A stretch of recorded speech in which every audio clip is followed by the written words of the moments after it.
Rose Street to Lombardi Avenue. There is your dagger. This is your daily deep dive into the teams we love and the games we watch. Touchdown, Wisconsin. And there it is. The Brewers will punch a ticket to the postseason. Now here's Doug Russell. I left 40.1 points on the bench last night. Isn't it beautiful? Against Dave in the playoffs. It was wonderful. Yeah, that was one guy. Whoa, I can't talk today. Oh my God. So he excited. is sick for you. You're so excited that I left You left Kyle me speechless. Pitts on the damn bench. They say nobody wants to hear about your fantasy team. I don't believe you.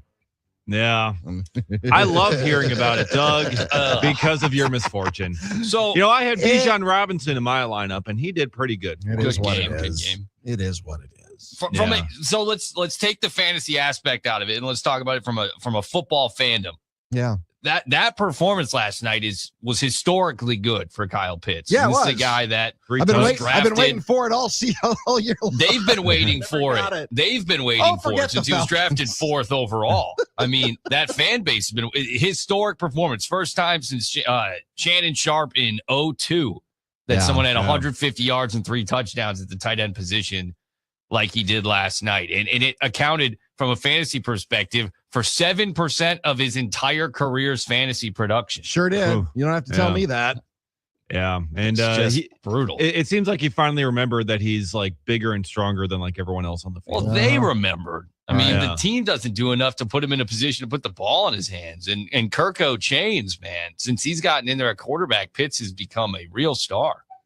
Yeah, he's been better. Well, if you're fortunate enough to make it to next week, Doug, I mean, you can. I will be toss him in starting that Kyle. lineup. Yes, I will. If I'm fortunate enough to make it to next week. And that's the week he puts up 2.5 points. Well, Most likely. I've seen a lot of that this year too. Yep. A lot of that this year. But nevertheless, we soldier on. We got a busy show for you. Paul Brettel from ESPN Lacrosse, the Wisconsin State Journal, and NBC 26. He's going to join us from Green Bay coming up in just a few minutes. We'll also we'll play Over-Under, of course, with Matt LaFleur. Matt LePay will join us in the 11 o'clock hour. Brian Posick, the voice of the Badgers hockey team, he will join us coming up a little bit later on in this hour. Of course, our Wishful Giving Radio Event presented by Kessler's Diamonds continues. You can unwrap the power of a wish. Donate right now at radiowishes.com or by calling 877-272-WISH. We'll hear some great stories with some Make-A-Wish families. We'll hear from Carrie. We'll hear from Logan and Melissa. We'll hear from Julie and Seth. We'll hear from Talia and Heidi. So all of that's coming up as well. We've got Bruiser's Bites in the 1 o'clock hour. We'll have an Eye on the Enemy with Guerrilla Sports host Brandon Cristal, who has been covering the Denver Broncos for many years now as the Packers get set to take on the 11-2 Bronx on Sunday on the Packers radio network with Wayne Larrivee and Larry McCarron on the call. You heard from Josh Jacobs in the show open. And Nick, this could be, and I hate using hyperbole, but this could be a Super Bowl preview. And also, by the way, this is the second week in a row that the Packers will have taken on the top team in their respective conference, record-wise. Yeah, and I know that the Broncos are not a slouch, but if this is ultimately a Super Bowl preview, this is essentially projecting the Packers make the Super Bowl. This is one of them I'd want. And the Broncos. But this is the team, one of the teams in the AFC field that I'd want because I don't believe in what they have offensively in Denver. I would be fearful to see Josh Allen in the postseason in the Super Bowl in particular. That would mean that the Bills got hot. They won a couple of road playoff games as it stands now. Maybe they could still win the AFC or at least their division. But it would mean that you see a Josh Allen-led team who I think you would definitely have the quarterback disadvantage against instead. So I would look at the Broncos as a team I'd prefer to see. They have won games this year by the skin of their teeth over and over and over and over again. But if this is a Super Bowl preview, it's a good thing to get a look at them this weekend on the road, an opportunity to prove that some of those early season wins over teams that were at least considered contenders are significant. Because as it stands now, what is the Packers' most significant victory? Week 1 or week 13 or last week? I think that they've had some pretty significant ones. Now, after 2 weeks, you thought that it was going to be the Commanders because they were at the NFC Championship game a year ago, but obviously Washington's had a terrible season. Jane Daniels being injured hasn't helped. But maybe the week maybe the Thanksgiving Day game against the Lions because that was on the road. Maybe last week against the Bears because they were the top team in the NFC at the time. How about we ask our friend Paul Brettel from ESPN Lacrosse, the Wisconsin State Journal, and NBC 26. We're kind of kicking this around right now, Paul, as we lead off the show. In your opinion, what's been the best Packers victory so far this season? I think, honestly, it's got to be one of the last two against either Detroit or Chicago. And the reason I say that is because those games had very playoff-like feels, at least to me, right? NFC North arrival, a lot on the line in those games, right, in terms of standings, where you stand within the division and also within the conference. Games that came down to the wire, to the end of games, plays on both sides of the ball that the Packers offense and defense had to make, and they were able to come through. So to me, one of these last two games, I think, is the biggest. And if we wanted to split hairs, I'd maybe lean towards the Detroit game just because on the road, Thanksgiving, that atmosphere. But these last 2 weeks, playoff-like football for the Packers, and those are games last year in the regular season that they weren't able to win. So as we look at growth of this team, right? Where have they improved last year to this year? I think being able to come through in those high leverage moments in key games is one of those areas. Paul, you look at the quarterback position, and it feels like this time of year, few quarterbacks play better than Jordan Love. Whether you believe in the Toyota-thon stuff or not, he finds a way this time of year to be playing his best. Why do you think that is? That's a great question. And he certainly is. I mean, he is absolutely rolling right now. You know, I'm sure part of it, right, is just the continuity component of it, right? I know Aaron Rodgers used to talk about this all the time. Even if there's a lot of, the roster from one year to the next, even if there's not a lot of turnover, you have a lot of the same guys. Every single year, you have a new team. You have to learn to win together, to play together. And so I think, I guess part of that equation for Love is just, right, the reps, the in-game moments, having those snaps in high leverage situations and coming through, learning from things that don't go exactly how you want. And this year specifically, I think we can look at the receiver position as well, getting healthy, right? Getting Watson back. Reed came back last week. The offensive line play over the last month of the season has been much improved as well. So I think around Jordan Love this year in particular, right, there's other position groups that we can point to where they're getting healthier. The play up front is getting stronger, and obviously that's going to benefit Jordan Love. But I think just as the season's gone on, he is just playing at a really high level. For the State Journal earlier this week, I wrote about just kind of what he's done over the last month, and there were two facets to that article that I highlighted. One is his accuracy. His deep ball accuracy this year has been excellent. And then also something that Adam Stenavich highlighted was just the decision making, right? When those downfield opportunities might not be available, taking what's available, right? Being okay with taking the check down and just turning it into a positive play. The other aspect of it is his decision-making pre-snap. There have been a lot of plays this season where Jordan Love has, canned the original play to another based on what the defense is showing him. And the two touchdown passes this past Sunday to Christian Watson were examples of that, where he canned the original play because he didn't like what the defense was showing, went to the second play that they called in the huddle, and he threw two touchdown passes off of that. So I think the pre-snap decision-making, the overall accuracy that he's playing with, and again, the play around him is all help elevating this offense right now. Yeah, and they might have to do it without Josh Jacobs. He didn't practice yesterday, calls himself day-to-day, but Paul, what's your sense of what the running game could be looking like when we get to on Sunday? Even if Josh Jacobs is in there, would he be limited? How do you think this might shake out? Yeah, it's a good question. I mean, first off, Jacobs is never someone that you want to fully count out of, right, in terms of whether he's going to be available or not. I mean, he is the ultimate competitor. To the fact that he's not on the practice field this week, he's someone who wants to be out there for every single practice rep as well. So his status does, however, seem to be very much up in the air. And if he can go, this week, obviously the snap count perhaps could be a part of the situation, but I just get the sense that if Jacobs is out there, like, he's going to be a factor, right? He's going to be a normal part of the equation. But if he can't go, obviously they're going to have to turn, as they did a couple weeks ago, to Emmanuel Wilson, Chris Brooks in that run game. And I know we focus a lot on this Denver front and their ability to get after the quarterback, right? They're first in the NFL in sacks, but this is a really, really good run defense unit as well, allowing 3.7 yards per rush, fewest in the NFL this season. So regardless of who's at running back for the Packers, like this offensive line unit, that rushing offense, they are going to have their hands full this week in trying to generate some sort of positive semblance of a running game that they can lean on, because a potentially, bad scenario for the offense, right, is if you don't have that run game to lean on, now you're behind the sticks, and this already really disruptive pass rush is now able to pin its ears back to get after the quarterback in those second long, third and long situations. So finding some way to generate some success on the run game, I think, is going to be one of the important keys to this game. Paul Brettel from ESPN Lacrosse, the Wisconsin State Journal, and NBC 26 joining us here on D.N.D. as we get set for the Packers taking on the Denver Broncos. I want to go through the Week 14 target lists of Jordan Love. Christian Watson, 4. Jaden Reed, 4. Luke Musgrave, 4.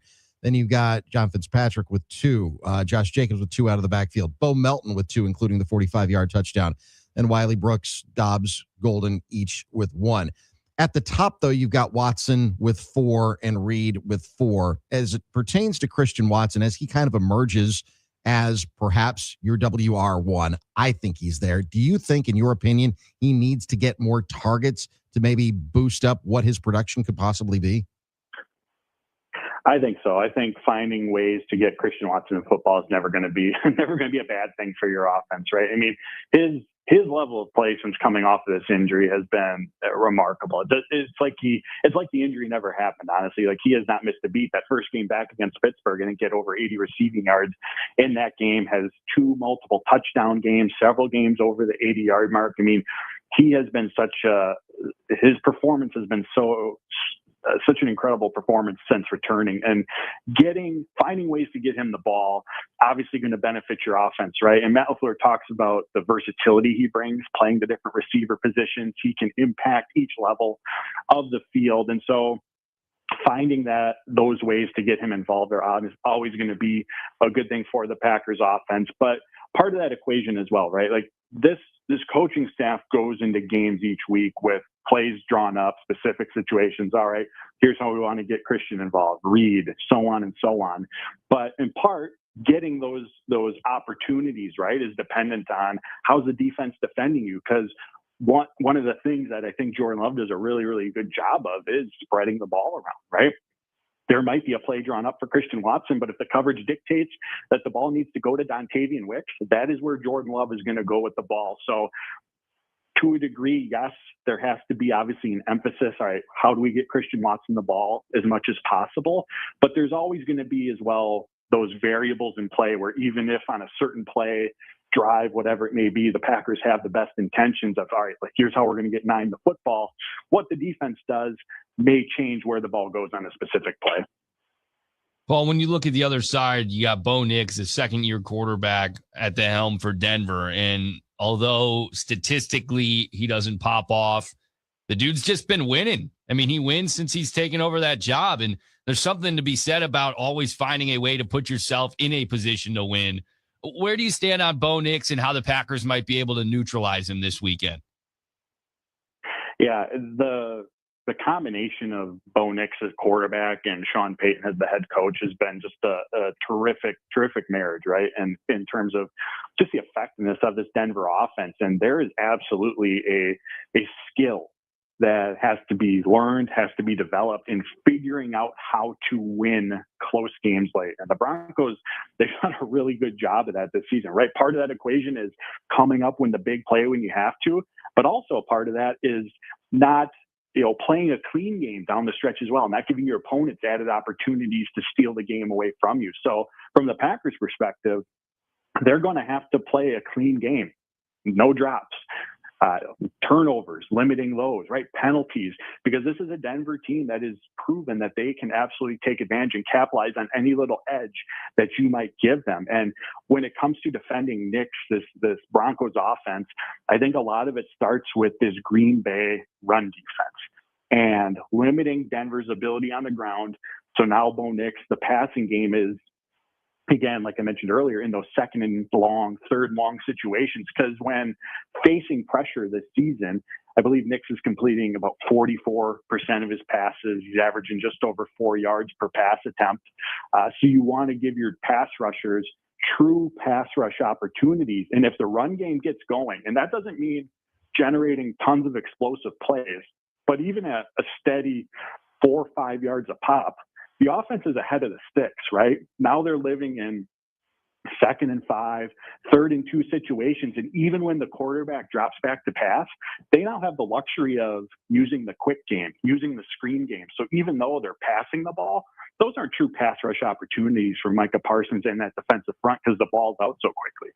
The Packers have to put that offense in, again, those long down and distance where the quarterback has to drop back, and then Parsons, Gary, everyone else up front has an actual opportunity to get after him and affect the game. But in order to do that, you got to eat your vegetables on early downs. You have to stop the run. And I think one area where the Packers can, because don't get me wrong, this run defense has been quite good this season. They've limited explosive plays. Opponents aren't averaging a lot per carry against them. But I think where they can be better is getting more negative plays, right? Because like I mentioned, even at 3-4 yards a carry, an offense can still put themselves in a 3rd and short if they're committed to the run. But what you need is that 0-yard gain, that 2-yard loss. So now it's 2nd and 12. And at that point, the offense doesn't have much of a choice. You have to pass in those situations. Paul, what do you make of Rashawn Gary this year? I know there's been some criticism of him, not being able to maybe get the numbers that people were expecting. But what do you make of his performance and how he's done this year now with Micah Parsons on the other side for him? Yeah, and we asked Jeff Hafley about that yesterday, and I, of course, was going to come to the defense of his player, right? And a few things that he noted about Gary was how strong of a run defender he's been. And Gary did really well against the run last season, but Hafley said he's even improved in that regard. And I know pressure, sacks, right? That's what gets that position group paid. That's what's going to garner the attention. But that is not that we can't forget about that aspect of playing the position either. Now, I would guess that more production from Rashawn Gary, right, is something that you would have expected, especially after the start to the season. What do you have, 4.5 sacks through the first 3, 4, 5 games, especially with Micah Parsons opposite of them, giving him more of those one-on-one opportunities. So I'm not saying that there's not more room for improvement either, but I think looking at this collective Packers pass rush unit, and in part, this is what makes Micah Parsons' production, to me, leap off the page even more, is this group hasn't had a ton of, and I referenced this earlier, true pass rush opportunities. Like I said, opponents, even teams who come in and want to throw the football, they run the ball more against this team because of Micah Parsons, because of that pass rush presence, right? When they do throw, it's a lot of quick, short, intermediate throws where the ball is out of these guys' hands quickly. So I just want to provide some added context to Gary's numbers, and this applies to everyone else as well, that in terms of the number of actual pass rush opportunities, I don't know that they're getting as many as what you see on the stat sheet, right? You might see the quarterback have 25 dropbacks, but how many times was he truly dropping back, going through his reads and progression, surveying the middle, the intermediate and deep parts of the field, and giving those times to get after the quarterback? So is there room for improvement from Gary to be more disruptive? Absolutely. But I think there's also, and this was Hafley's point on Thursday, I think there's also a lot of added nuance and context to these pass rush numbers as well. And the last thing Hafley said about, again, referencing Gary, but I think everyone at that position group, is there are a lot of different ways that position group can affect the game. I mentioned the run game, but also just being able to, win your matchup, force the quarterback to step up in the pocket, and then maybe there's a defensive tackle there to make the sack, right? Like, that's not going to be a sack for Rashawn Gary or Micah Parsons or whoever, but it's a way to, but they certainly had a big impact on the outcome of that play. He is Paul Brettel from ESPN Lacrosse, the Wisconsin State Journal, and NBC 26, joining us from Green Bay. Paul, we appreciate the time and the insights as always. Do you have an over-under on how long Matt LaFleur is going to go today? Last week, I said it at 4:20, and he went 4 minutes and I think 51 seconds. Yeah, I think we've been hitting the over the last couple Fridays. So I like your usual range. I think you're usually in the 4:30 range. So I like that mark. That's where I'll stick to. I was going to say about 4 minutes and 30 seconds. All right, we'll take that under advisement, and we'll see you soon. Thanks, Paul. Thanks, Doug. Appreciate it. All right, appreciate you. There he goes. Paul Brettel does great work. Read his outstanding stuff in the Wisconsin State Journal, also contributor for ESPN Lacrosse and NBC 26, as well as us here on D.N.D. So, yeah. Coming up, we will hear from Dave Michaels down the hallway as our Wishful Giving Radio Event presented by Kessler's Diamonds continues. He's got the story of Carrie. We're going to hear that story coming up straight ahead. Again, you can unwrap the power of a wish. Donate right now at radiowishes.com or by calling 877-272-WISH. You see it on your screen right now if you are watching us on the stream. If you're not, I'll give you that phone number again. It's 877-272-WISH. Or go to radiowishes.com. Also this hour, we'll hear from the voice of the Badgers men's hockey team, second ranked in the country right now as they go on their semester break. Brian Posick will join us just after the bottom of the hour as well. I'm Doug Russell, Nick Brusewitz, Dave Gasper alongside. It's D.N.D. on the game. Yes, I do. I don't want to beg. I just want to bang on the drum all day. Today is the final day of our annual Wishful Giving Radio Event presented by Kessler's Diamonds. Hear incredible stories of how Make-A-Wish has impacted the lives of so many incredible families in our area. Donate now at radiowishes.com or by calling 877-272-WISH. That's 877-272-WISH or radiowishes.com. You are listening to D.N.D. with Doug, Nick, and Dave. This pains me to say this, but Dave's right. Hey, why does that pain you to say? I'm right quite a bit, I think. Middays here on the game. Packers, Broncos. Sunday at 3:25 in Denver. I mean, I wouldn't say that they have no weaknesses or holes. I mean, I definitely think that there's, plays to be made. I mean, your playmakers got to make plays. I mean, we got to be solid in our game plan. And, I think that there are some ways that we can go out there and make plays. We just got to, execute and take what they give us. Stay with D.N.D. all day as Doug, Nick, and Dave preview every angle of the contest here on the game. Now, a year in rock spotlight, 1968. California's Creedence Clearwater Revival released their debut LP, which contains the number 11 single, Susie Q.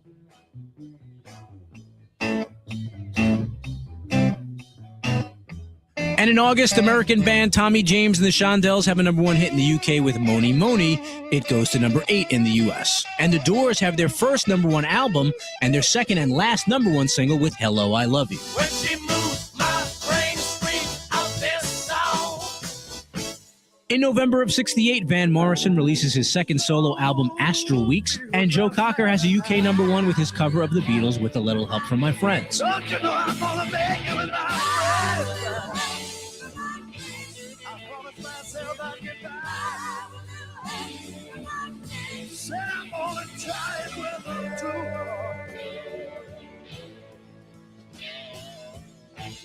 And in December, Motown holds the top spot with number 1 hits from Marvin Gaye, I Heard It Through the Grapevine, and the Supremes with Love Child. The Beatles released their first single on their own Apple label, Hey Jude, back with Revolution. The over 7-minute song went to number 1 in the US and the UK. Keep listening to iHeartRadio for more from 1968 coming up. Now, a year in rock spotlight, 1974. All the land on the run. Land on the run. In January of 1974, the top-selling album of the year is released, Paul McCartney and Wings' Band on the Run. Bob Dylan, backed by the band, has his first number 1 album with Planet Waves. In February, Jersey City's Kool and the Gang have a top 5 hit with Jungle Boogie. New York City's Kiss released their debut, which sells 75,000 copies without a hit single.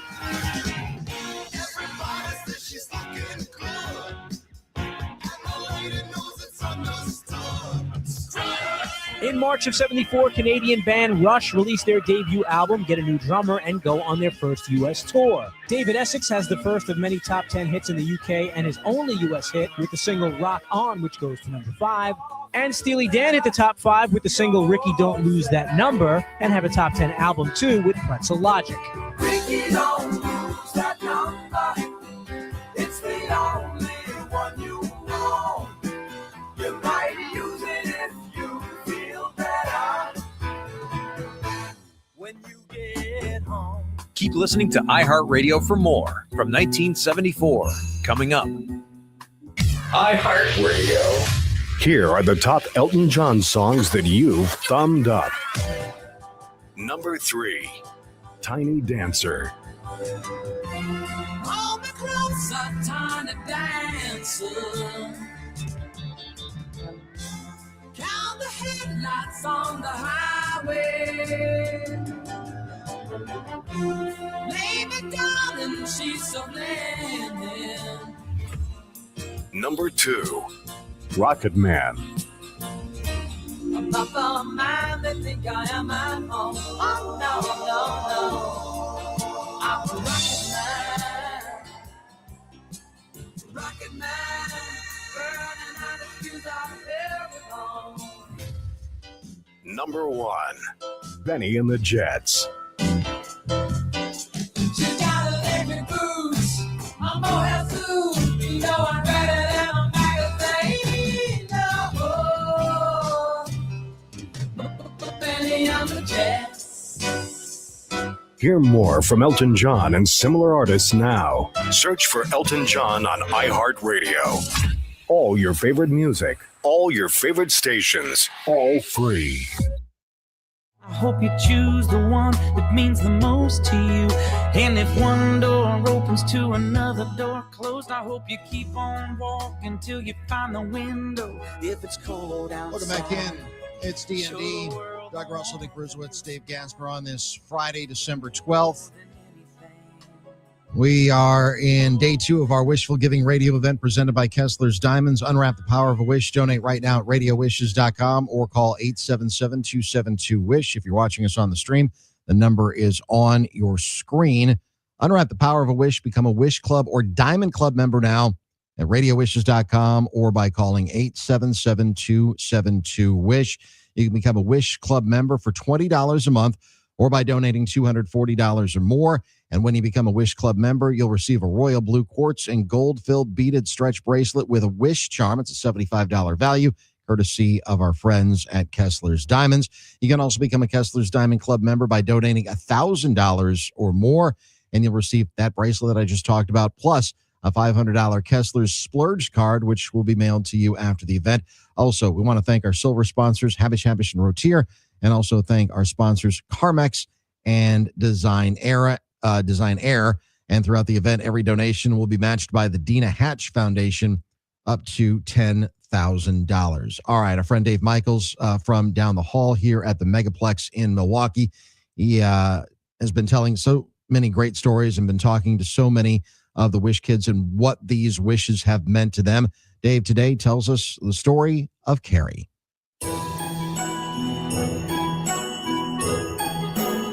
Your donations to this now 17th Wishful Giving Radio event, it helps Make-A-Wish Wisconsin continue granting the wishes of kids in Wisconsin, in our area, battling critical illnesses. That's why we're encouraging you to become a Wish Club or even Diamond Club member today at radiowishes.com. It's why, in this case, we invite Wish kids into the studio to share their story and the impact Make-A-Wish Wisconsin has had on them. Carrie, thank you so much for being here today. Thank you for having me. It was 20 years ago, life threw you a curveball, didn't it?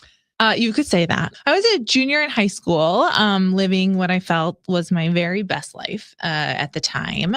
And the summer between my junior and senior year, something was off. Fast forward a month of tests and life changed. I ended up needing to have some pretty intensive treatments in the hospital throughout my entire senior year of high school. And it was hard and frustrating and sad. Did you ever ask why me? Oh, constantly. to anyone who would listen. One of the things that helped, besides I'm sure wonderful doctor care and the support of a family unit, was Make-A-Wish Wisconsin. How did that come about? We were introduced to Make-A-Wish, and they said, you get to make a wish. And I paused my angry teenage self and was like, tell me more about that. 2 Make-A-Wish volunteers came to my house and said, what do you want your wish to be? And I had spent some time thinking about it and talking to my parents and my brother. And I knew I wanted to go on a trip because that wasn't something we could do. And I knew I wanted to go to a beach because that mattered to me. And I had printed out, dial-up AOL internet. And I had printed out this picture of this specific resort in the Bahamas. And I remember telling my volunteers, like, I want to go here. And I handed them that paper. And they looked at it and they were like, great. And I was like, it's that easy. They're like, we want to support you in what you want to do. And so this is where you want to go. Great. Let's make it happen. And that moment 20 years later sticks with me, and my mind was blown, and it remains that way. The more and more I get to know about Make-A-Wish. And none of this would be possible without your help. Right now, there are 400 kids waiting for a wish. Your donation to this event will help Make-A-Wish Wisconsin continue granting the wishes of Wisconsin kids battling critical illnesses. You can donate online now at radiowishes.com, radiowishes.com, or call and make your donation at 877-272-WISH, 877-272-9474. Carrie from Fox Point, a Make-A-Wish recipient yourself, thank you so much for being here today and sharing your really inspirational story. Many people listening probably say, oh, I know someone who had a wish. And there are so many people that you probably don't even realize that we're all 6 degrees separated from someone who has been positively impacted by Make-A-Wish. And any little bit of support makes such a difference for kids and their families and their loved ones and all the people who take care of them. It's so cool to see the ripple effect of a wish, because I promise you that you will help a child have a great day, and it will make you feel good.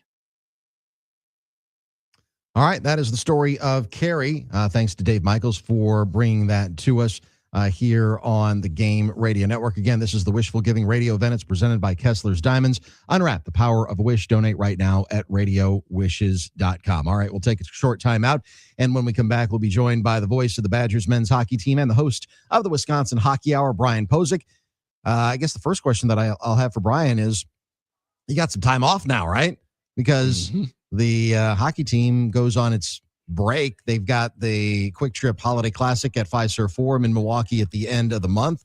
But beyond that, it's kind of that weird period in the hockey calendar a little bit. There's some international play, but we'll hit that with Brian Posick coming up on the other side, because this has been just an unbelievable, incredible first half of hockey to watch.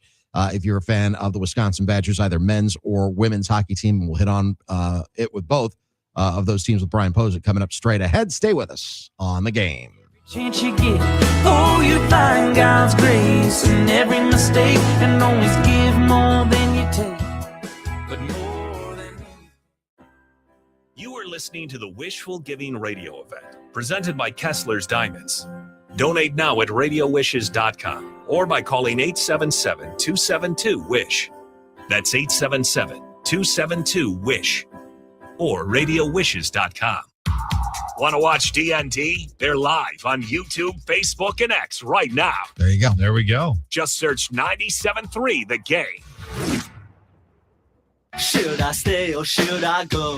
Will Giannis stay or will Giannis go? Giannis has not gone up and said, I want to be traded. Giannis has just expressed frustration, and his agent has had to be sort of the guy behind the scenes that has talked about stuff. And so I understand that what people want is, does he want to be traded or not? It's a simple yes or no question that doesn't have a simple answer, because he's elected to try to go through the process without having a firm decision. He's just not thrilled with where they are, but he doesn't know if he wants to go forward. We're talking about the latest news on the situation here on The Game. Well, come on and let me know. Should I stay or should I go? Now, a year in rock spotlight. 1975. In June of 75, the Bee Gees released the LP Main Course, featuring a more dance-oriented sound, and delivered 3 hit singles, including the number 1 Jive Talkin'.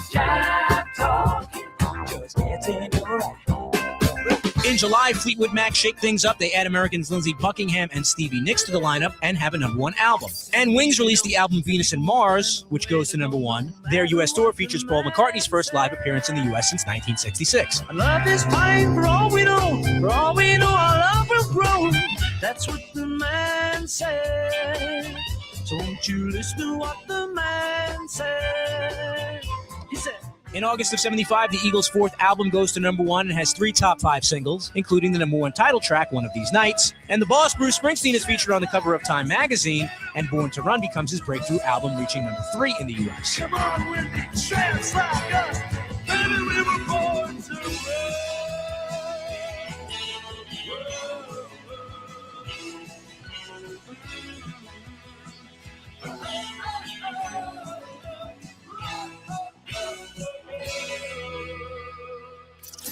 Keep listening to iHeartRadio for more from 1975. Coming up. Now, a year in rock spotlight from 1977.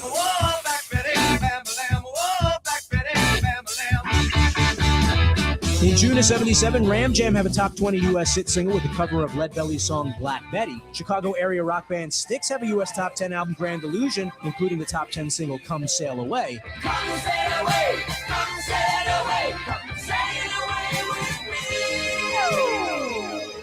me. In July of 77, the Grateful Dead veered towards progressive rock, adding strings, horn, and a choir on their 9th studio album, Terrapin Station. And the whistle is screaming,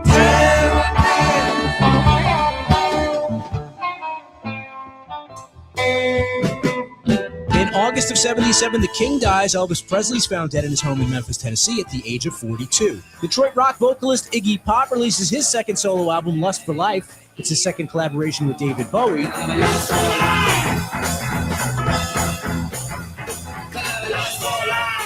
New York's Billy Joel releases his 5th album, The Stranger. It goes to number 2 in the U.S., with the single Just the Way You Are rising to number 3. I want you just the way you are.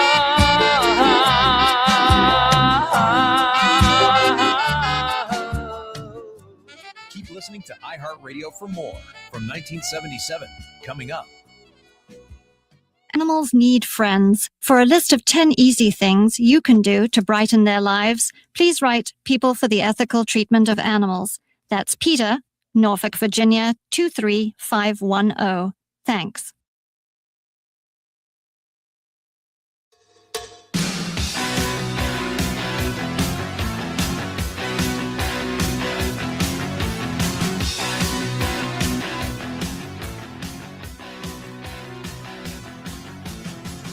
Well, you knew that Loverboy was going to be making an appearance at some point. D.N.D, Doug, Nick, and Dave here on the Game Radio Network as we shift gears to the ice, where the Wisconsin men's hockey team is ranked number 2 in the country. Maybe they should be number 1, but I some people are saying Who's to say? Some people are saying that. Some people are saying that. I don't know. The women's team, they're always number 1. We take that for granted. Brian Posick is not only the voice of the Badgers men's hockey team, but also the host of the Wisconsin Hockey Hour. You hear him on our Packers coverage as well, doing some historical retrospective pieces. And Brian Posick joins us here on D&D on the Game Radio Network. Brian, appreciate the time. How are you today? I'm doing good. I hope you guys are good. And every time I hear that song, I think of Chris Farley and Patrick Swayze on it. Oh my gosh! And I just start laughing. Farley was laughing, doing their Chippendales routine. Oh my gosh, so funny. Farley was a specimen. Anyway, you're gonna save that as a drop. Nice. So you've got a little bit of time off. What do you got coming up? You gonna go visit Maddie? What's going on? No. I saw Maddie in Stockholm in September. No, we're just gonna jump on a plane Sunday morning and fly to Denver and watch the Packers and the Broncos. Really? There we go. All right. Yeah. My son lives out in Colorado Springs with his wife, so we're heading out there for a 2-day, 1-night trip to watch the Packers and the Broncos. So I'm looking forward to it. It's going to be sunny and 60 is what I saw in the forecast today. Are the Avalanche playing I at all? know. I mean, you're a that was a hockey good head. choice. Yeah, it was a very good choice. I would love to, but we oh my gosh, they're the best team in the NHL. If you get a chance to watch the Avalanche play, they are. Mark Johnson and I were talking about them this morning.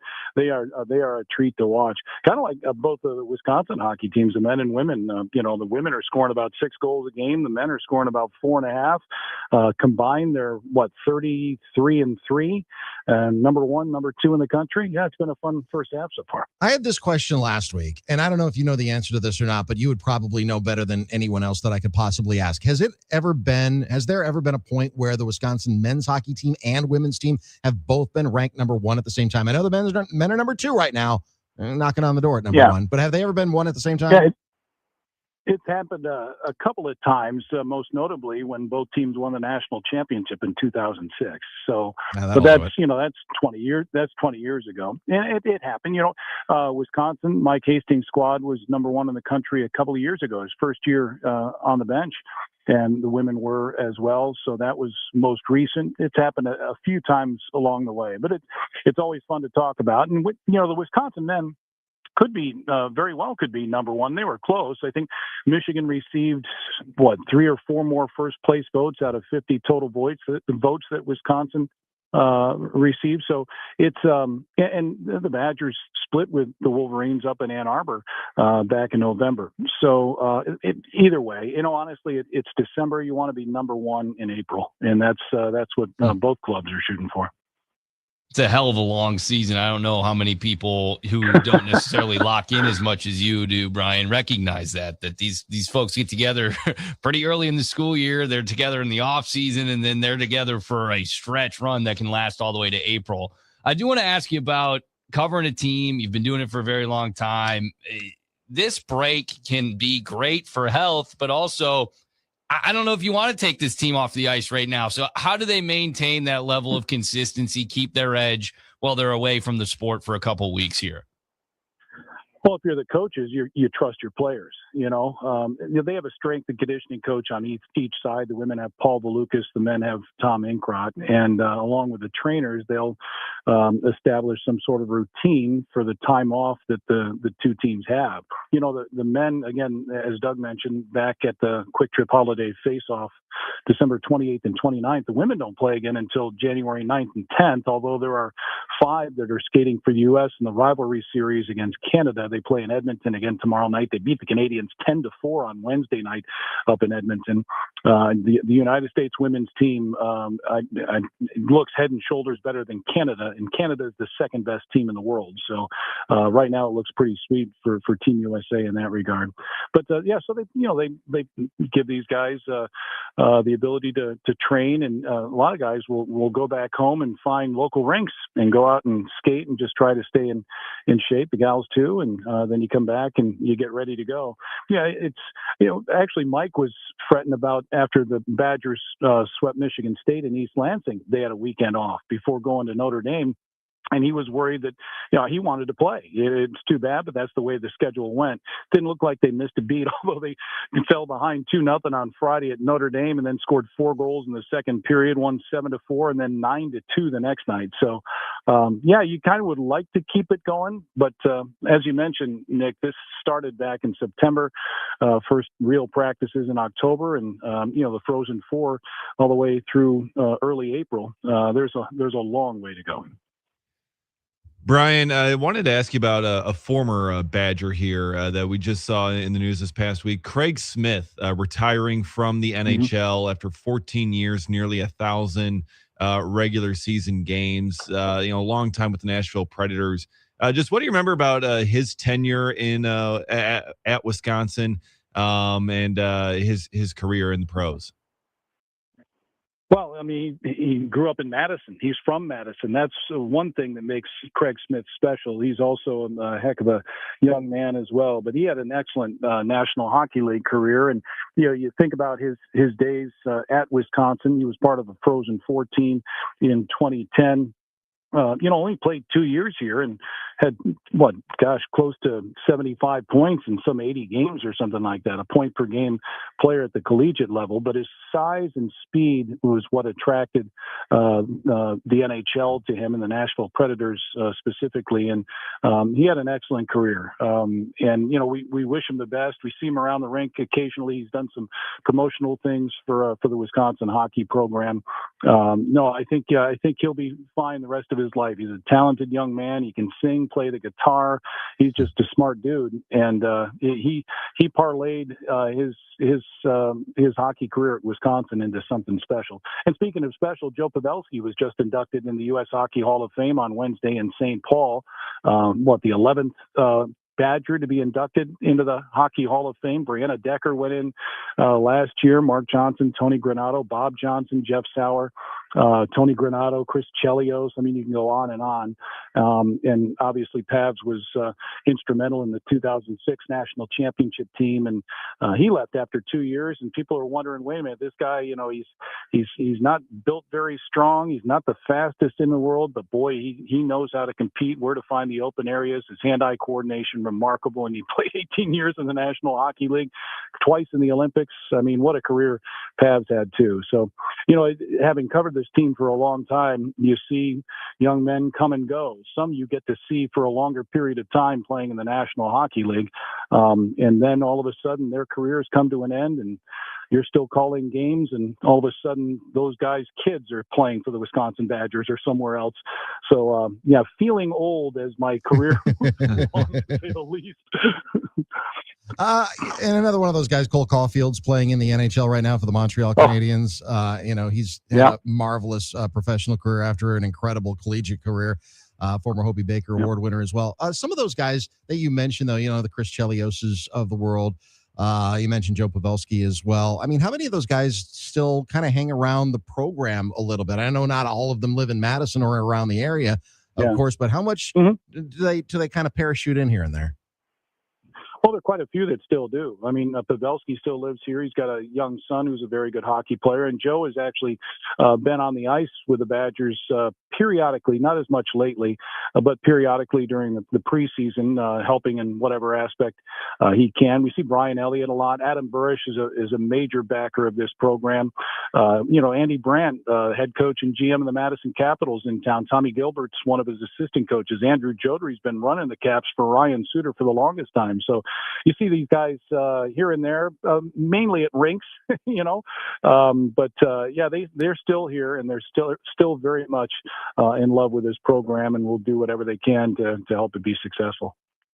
Ryan, I know this is maybe not a very positive storyline, but Zach Schultz suffers that pretty significant injury, and he's going to be out now for the season. Really a scary moment. I was listening to you on the radio as it happened. You could tell, certainly jarring for everyone involved. But to lose him from a player perspective, what does that do to this roster? Well, he is a prototypical defensive defenseman, and he's got some beef to him too. So if you look at the rest of Wisconsin's defensive core, Joe Palatichuk would fit into Zach's description. Okay. Otherwise, they're mainly offensive defensemen. You look at Ben Dexheimer, who's the top scoring defenseman in Big Ten games so far this season, and had that remarkable finish to sweep Michigan State in overtime a few weeks back. Logan Hensler and Luke Osborne, Hensler's a first-round draft pick. Both will be playing most likely for Team USA in the World Junior Championship that starts the day after Christmas in St. Paul. Jack Phelan's another defensive defenseman. I think it's going to hurt them. He's not only is he a solid defenseman, but he's one of the captains, and he's one of the leaders of the group. And now he won't be able to get out on the ice and help his teammates reach their ultimate goal. But he'll be around, he'll be involved, and it's too bad. The thing too, about the tournament in Milwaukee. So Zach is out, unfortunately, and then with Osborne and Hensler, again, most likely it's up to Bob Motzko, the head coach of the U.S. squad, to pick his team here in the next couple of days. I would assume they'll both would be on that U.S. squad. And then Ben Dexheimer, who received a game disqualification at the end of that final game in Notre Dame a couple of weeks ago. The Badgers could be without 4 of their top 6 defensemen for that first game against Lake Superior State on December 28th. So all of a sudden, Jack Horbach, who's gone both ways, kind of a utility guy, will move back to defense, and they're going to have to find another forward to fill the gap as well. Plus, Quinn Finley's going to be with Team USA at the Spangler Cup, a long-standing tournament in Switzerland. So the Badgers are going to be shorthanded going into that tournament here in a couple of weeks. Although they found guys to step up when they've needed them to. Blake Montgomery's come on lately, a very lanky, speedy, big left winger. Tyson Dick, a senior, hadn't played very much, and all of a sudden he's got 2 goals and 6 points in his last 4 games. Needed him at center, and he's filled in admirably. And those are just a couple of examples there. So, but as far as Zach is concerned, that's a big hit, and you really you can't afford many more, especially in the back end. Brian, you mentioned one of the guys I wanted to ask you about here, Quinn Finley. I mean, against Notre Dame, 3 goals, 5 points, and he got the Big Ten third star of the week. Just how special has he been for this group lately? Well, in Notre Dame, he was really good. And actually against Michigan State, he was as well, just didn't have anything to show for it. I think Quinn leads the country in hitting crossbars. His release is fantastic, whether it's a one-time position, a catch and shoot, a wrist shot, even his creativity around the net. But the puck, as far as he was concerned, wasn't going in often enough. He had gone 6 straight games without a goal, almost a month before he scored against Notre Dame on that Friday night in South Bend, and then again the following night too. But he's got 8 goals, and he's a point per guy player right now. 16 games, he's got 16 points. And I'm thinking he's just going to continue to progress as this season goes along. I think the opposition certainly know about Quinn Finley and what he can do, so they defend accordingly. But all of a sudden, with some of this young talent that the Badgers have with Montgomery and Oliver Tolk, Vasily Zilanov, and Luke Osborne, who's a really gifted offensive defenseman, there are other players that the opposition needs to worry about. And hopefully Finley sees a little bit more space and time. And if you give him that, he's going to put the puck in the back of the net. He is Brian Posick, the voice of the Badgers men's hockey team, ranked 2nd in the country right now. Also the host of the Wisconsin Hockey Hour. And, of course, you listen to him on the Packers Radio Network. Some historical games of note that the Packers played against their opponents this week. What sneak peek, what game are you featuring this week against the Broncos? It's their only win ever in the Mile High City back in the Brett Favre days, if I'm not mistaken. I actually, the date escapes me right now. But the Packers, the only time they've won, I think they've been out there, what, Doug, 8 or 9 times? Something like they've that, only won one time before. So I know we're not flying to Denver to see them lose. I can tell you that. So that's we're hoping for a big W in the Mile High City, and then enjoy ourselves a little bit more. So. Absolutely. All right. Well, safe travels. We'll talk to you next week. And go Badgers. Absolutely. Have fun out there. Yeah, by the way, the tickets, Ticketmaster has tickets for that Quick Trip Holiday Face-Off. It's a good field, too. Wisconsin's ranked 2nd. Western Michigan, the defending national champs, are ranked 7th. Boston College is a national power year in and year out. They're up in the top 15 as well. So the first game is that Sunday for Wisconsin at 4 o'clock, and then that Monday at 7:30. So hope to see you there. But otherwise, we'll be calling the games and enjoying every minute of it. Absolutely. Thanks, guys. Thanks, Brian. There he goes. Brian Posick joining us here on D.N.D. on the Game Radio Network. And it looks like that game 07. 2007. I know 2007. Whenever I think about the Broncos, it's that one that they lost in San Diego that I don't like to talk about. Oh, the Super Bowl? That was so many years ago. That was 28 years ago. The Super Bowl I don't 32. remember it. Well, no. I mean, you just had your 25th birthday the other day, so you wouldn't. Mm-hmm. You wouldn't recall that. No. Dave was around. He remembers it well. Yeah, this is the Wishful 2-month-old Giving Radio Event. It's presented by Kessler's Diamonds. Hour number 1 of D&D is in the books. Hour number 2 coming up straight up on top of the hour. Update with Dave Gasper. Stay with us. You are listening to the Wishful Giving Radio Event, presented by Kessler's Diamonds. Become a Wish Club member for $20 a month, and you will receive a royal blue quartz and gold-filled beaded stretch bracelet with a wish charm, courtesy of Kessler's Diamonds. Become a Kessler's Diamond Club member, and you'll also receive the bracelet plus a $500 Kessler's Splurge card, which will be mailed to you after the event.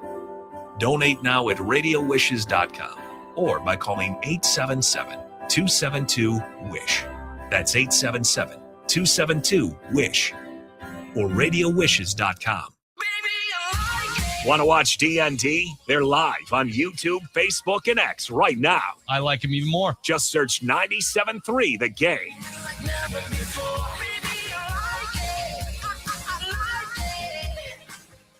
iHeartRadio. Here are the top Journey songs that you thumbed up. Number 3, Separate Ways, Worlds Apart. Someday love will find you. Break those chains that bind you. One night will remind you.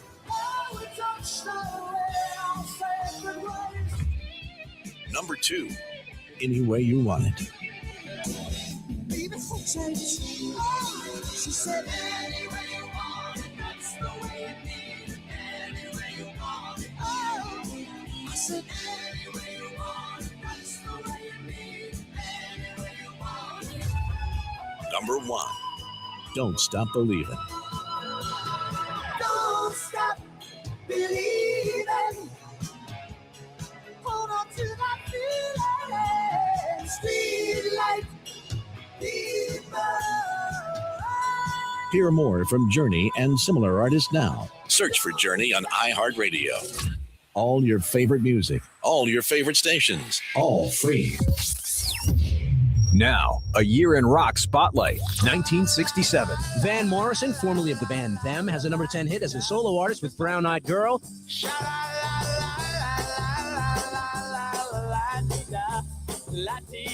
In July, LA band The Grassroots scored their first top 10 hit with Let's Live for Today. And UK supergroup Cream, featuring guitarist Eric Clapton, toured the US for the first time. In the sunshine of your And in September, Janis Joplin's band Big Brother and the Holding Company signed with Columbia Records and released their debut album. October of '67, Memphis band The Box Tops, including 17-year-old gravel voice singer Alex Chilton, have a number 1 hit with The Letter. ticket for an aeroplane. Ain't got time to take a fast train. Lonely days are gone, I'm a going home. My baby used to put me together. My baby used to put me together. And in November, the first issue of Rolling Stone magazine is published in San Francisco, featuring an interview with John Lennon. The Who have their first and only U.S. top 10 hit with I Can See for Miles. In December, they smashed their instruments on the Smothers Brothers TV show. Keep listening to iHeartRadio for more from 1967, coming up. Now, a year in rock spotlight, 1974. All the band on the run. Band on the run. In January of 1974, the top-selling album of the year is released, Paul McCartney and Wings' Band on the Run. Bob Dylan, backed by the band, has his first number 1 album with Planet Waves. In February, Jersey City's Kool and the Gang have a top 5 hit with Jungle Boogie. New York City's Kiss released their debut, which sold 75,000 copies without a hit single.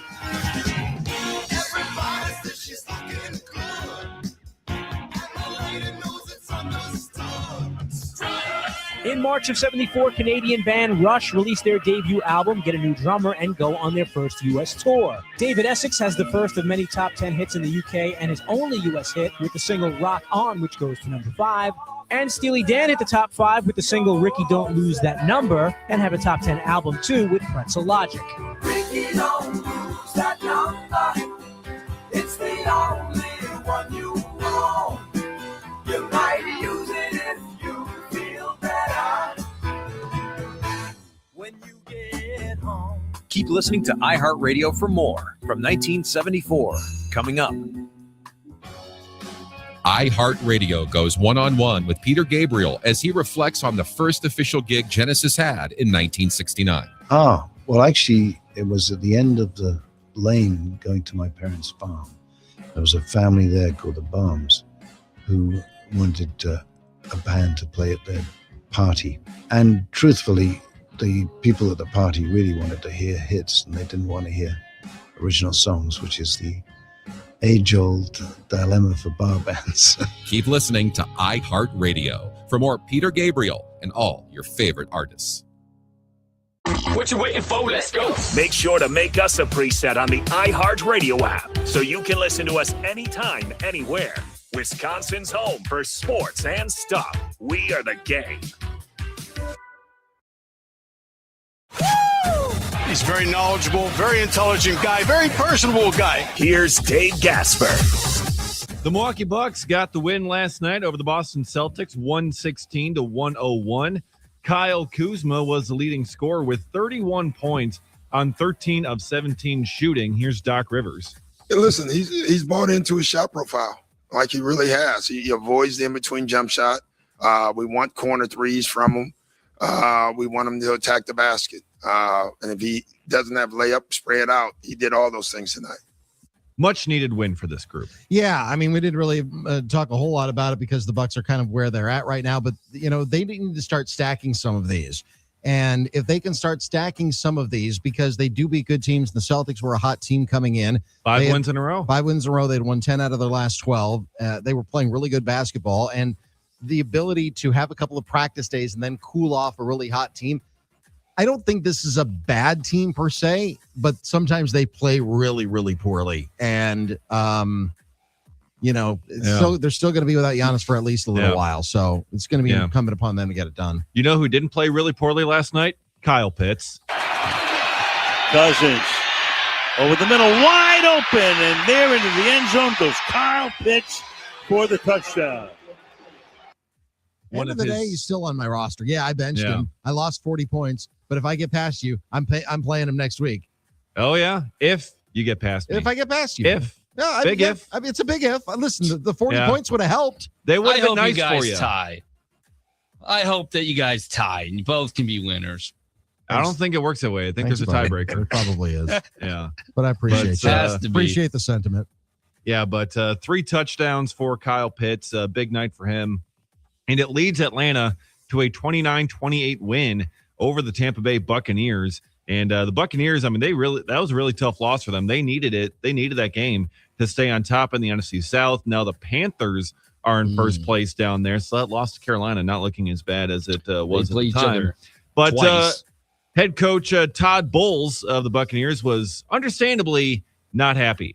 It's inexcusable. You don't make excuses. You got to care enough where the shit hurts. You got to care enough where the shit hurts. It got to mean something to you. It's more than a job. It's your livelihood. How well do you know your job? How well can you do your job? Well, you can't coach that. It was inexcusable, and there's no answer for it. There's no excuse for it. That's what you tell them in the locker room mirror.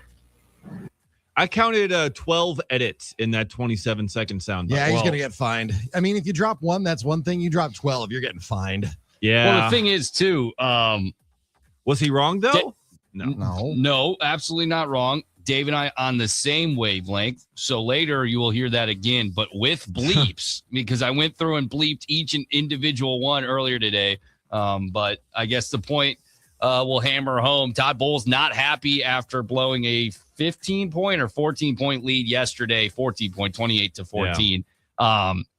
And the hex might be broken for Atlanta. 28-3. They blow that lead in the Super Bowl, of course, famously to the Patriots. Yeah. Last night they had a 3rd and 28, and they were able to get that first down after 2 consecutive plays. So maybe 28-3 are no longer bad numbers for Atlanta after converting what was a 3rd and 28 opportunity last night. Yeah, but this is still just a Week 15 game, and this only improves them to 5-9 versus the Super Bowl. From a Packers perspective, from a balance of power in the NFC perspective, the Rams have Atlanta's first-round pick. So everyone's rooting for Atlanta to win as many games as possible. So the Rams, who might be a Super Bowl favorite, who could even win the Super Bowl, don't get a top 10 pick. So let's cross our fingers that Atlanta finishes 8-9. It's the 16th pick in the draft for the Rams this next year instead of something that could have been much, much worse for the rest of the field. Coming up for the Falcons, they have the Cardinals next week, and then the Rams, and then the Saints as their final 3 games on the schedule. So Saints could be a win. Rams are going to be tough. Rams are tough. Rams are a good team. Yeah, that they are.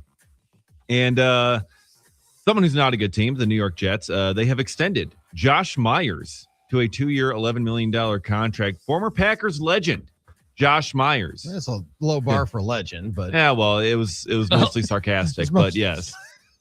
But he signed a 1-year prove-it deal over there, and they have decided that they want to keep him around. I mean, that's what the prove-it deal is all about, right? I mean, he's obviously having a decent season for them. I thought the market was going to be a lot higher for Josh Myers last offseason than what it turned out to be. Turns out he got a bad contract on a bad team. Now he's got a better contract on a bad team. Yeah, still a bad team. Yeah, they're still bad, but because they're so bad, he looks great with them. I mean, there's something to be said about that. He gets a new contract. Yeah, he just needs a better quarterback to snap it to, one that can actually, complete a pass, as Woody Johnson would put it. And they're hoping they're finding him with Brady Cook, who has been announced as the starting quarterback for the New York Jets this Sunday against the Jaguars. Okay. Who is Brady Cook, you ask? I don't know. Undrafted free agent out of Missouri. Yeah, he's undrafted free agent this year. You have Tyrod Taylor and Justin Fields both injured, can't play. So you're going to go Brady Cook at QB. Yeah. Jags are going to win. There you go. Jaguars free win. Why don't they just call up Phillip Rivers, see if he's available? Oh, wait, no, he's already signed. He's already been snapped up. Yeah, so who else is washed up that they can go Jay get? Cutler. Yeah, get Jay Cutler back. Yeah, get him out of retirement play. He just said within the last Mark Sanchez. Days or so. No, can't do Mark Sanchez. Cutler said he would wear Colin something along the Kaepernick's lines out there. I'd show up in bells to play for Ben Johnson. That's what Jay Cutler just said. I'd show up in bells. What does that mean, Doug? You might have more world perspective. I might show up in bells. Yeah, well, it's just an old-timey colloquial saying. It's like, I'll be there with bells on, something like that. That's what he said. Just means I'm excited to be there. That's all. Jay Cutler said he'd do it right now to play for Ben Johnson. I'll be there with bells on. I think it's also probably something that's a little Christmassy as well. Oh yeah, absolutely. Got to nice. have the Christmas bells. Sure. Yeah. The SEC conference schedule has been announced for next year. LSU and Ole Miss are going to play in Week 3, September 19th. Sema, as the kids say. Yeah. That's going to be a college game day. That's going to be a prime time. That's going to be appointment viewing. Lane Kiffin heading back to Oxford.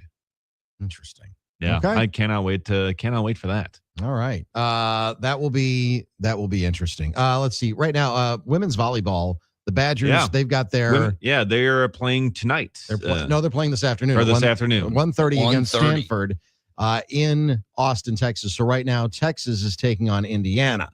Now, the Indiana volleyball team has a familiar name that you might recall. Luca Fickle. Not Luke. Luca. He named his daughter Luca. Luke named his daughter Luca. Interesting. That's right. So I guess does he have a son, Luco? I don't believe so. I don't think there's a Luke Jr. I don't believe so. He's got what about 4 Loki? kids. I don't think he's got a Loki. Okay. He has 6 kids. 6 2 pairs of twins. 2 pairs of twins. Right. Oh, geez. Yeah. What are the odds of that? Not high. He does have Landon, Luca, Aiden, Aston, Lucian, and Lakin. Okay. So there you go. Okay. That's I'm sensing a trend. Yeah. Yeah. I mean, 4 L's and 2 A's. I don't know.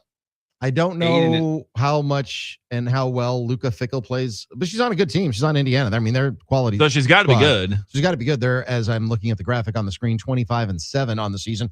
I believe I read when the all conference selections came out, she won something.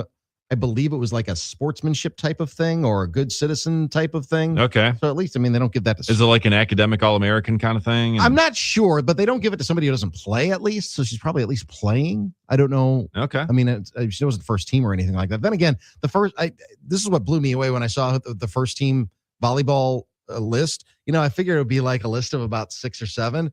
It was like 30 players long. Oh, wow. Yeah. I'm like, well, who isn't on the list then? Everybody's a first teamer. Everybody gets a blue ribbon. Yeah. So, It's based on the regions, you know, so. Yeah, she's a setter. Doesn't look like she plays much this year. She's got 1 assist. Oh, then probably she has played in 2 games, it looks like. Oh, well, then never mind. I don't know how she won. I'm not sure how she won any kind of award then, because I wouldn't think that they would give that to somebody who never played. Yeah. I mean, she's got academic all Big Ten. That's good. You know, so that's good for her. That's on the ledger. Okay. Well, she's on the team. Yeah. That's all I know.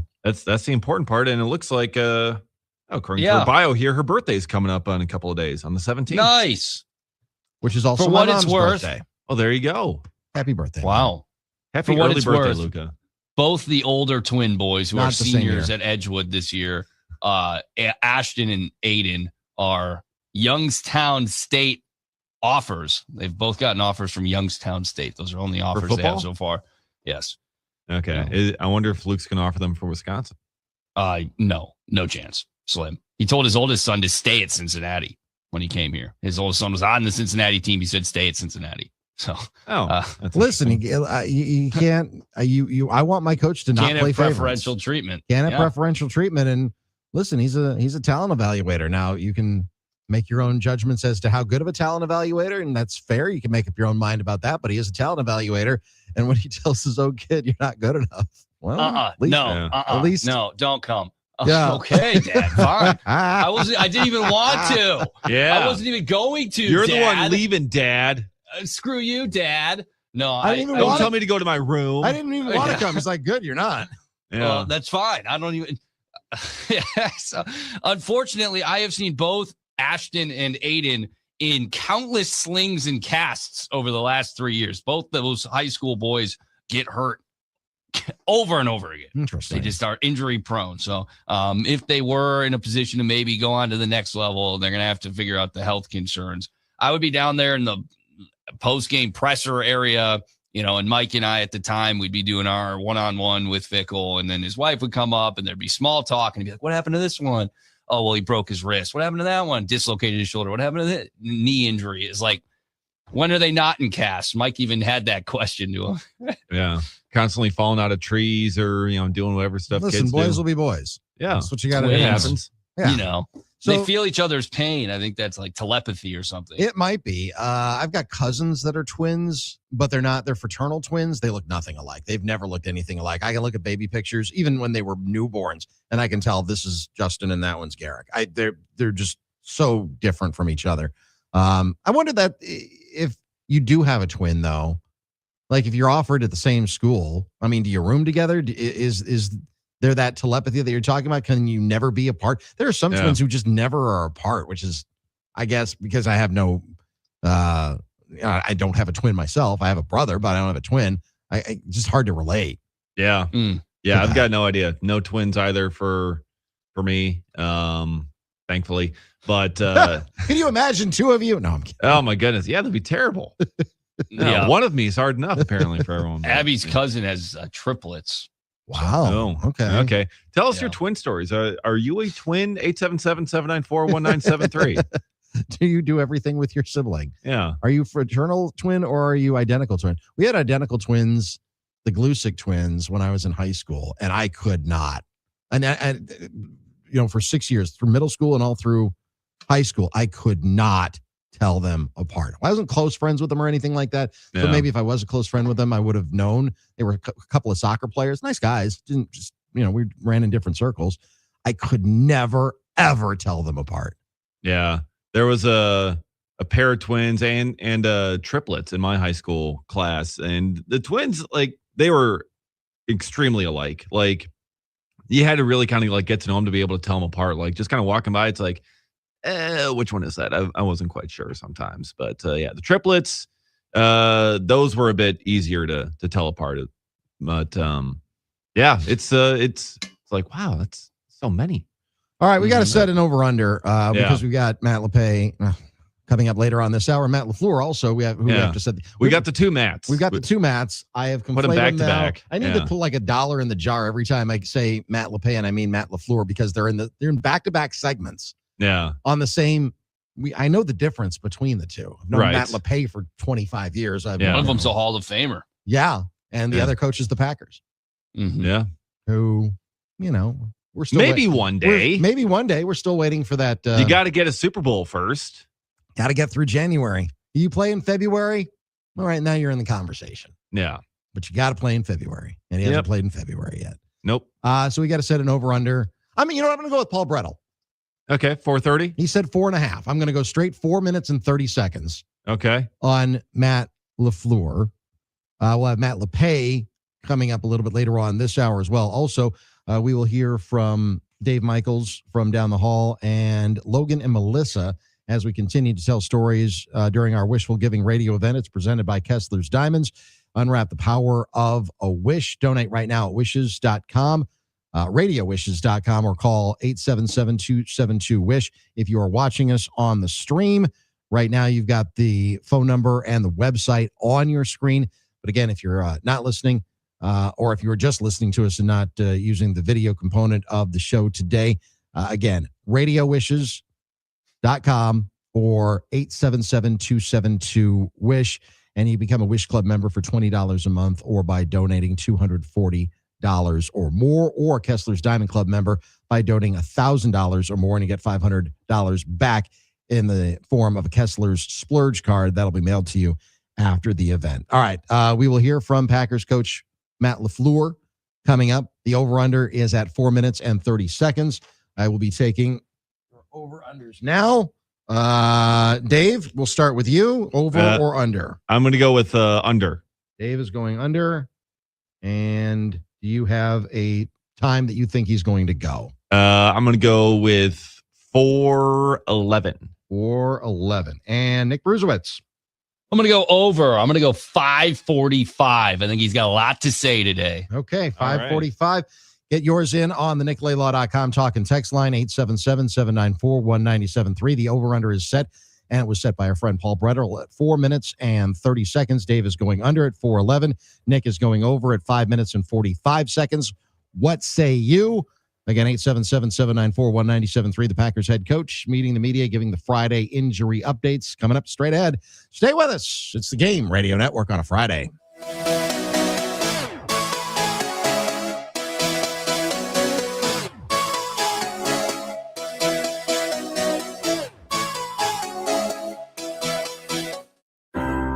This is the Wishful Giving Radio Event, presented by Kessler's Diamonds. Every donation will be doubled by the Dina Hatch Foundation up to $10,000. Donate now at radiowishes.com or by calling 877-272-WISH. That's 877-272-WISH or radiowishes.com. Stay tuned. Yes. D.N.D. will be back in just a moment. What does the future hold for our beloved Giannis? Giannis Antetokounmpo and his agent, Alex Saratas, have started open conversations that are active right now with the Milwaukee Bucks about the realities of whether his future is best staying in Milwaukee or the realities of moving on elsewhere. Make sure to stay tuned. Discussing the latest here on the Game. Now, a year in rock spotlight from 1977. September of 77, American duo Steely Dan released their sixth album, Asia. It goes to number 3 in the States on the strength of 2 top 20 hits, Peg and Deacon Blues.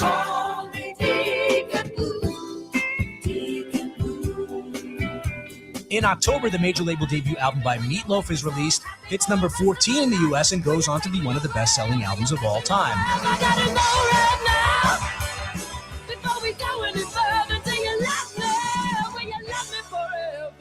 Leonard Skinner released the album Street Survivor. 3 days later, singer Ronnie Van Zant and 2 other band members are killed in a plane crash. The album goes to number 5 in the States, and the single What's Your Name hits number 13. What's your name, little girl?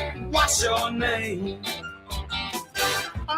In November, Eric Clapton's Slow Hand is released. It goes to number 2, driven by 3 hit singles, Cocaine, Wonderful Tonight, and Lay Down Sally.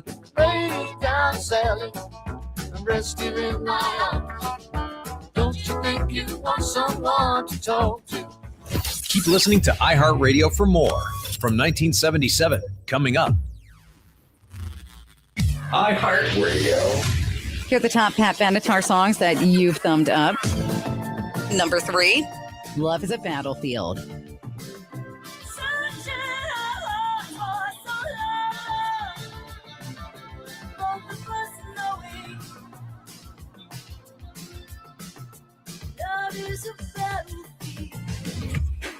Number 2, We Belong.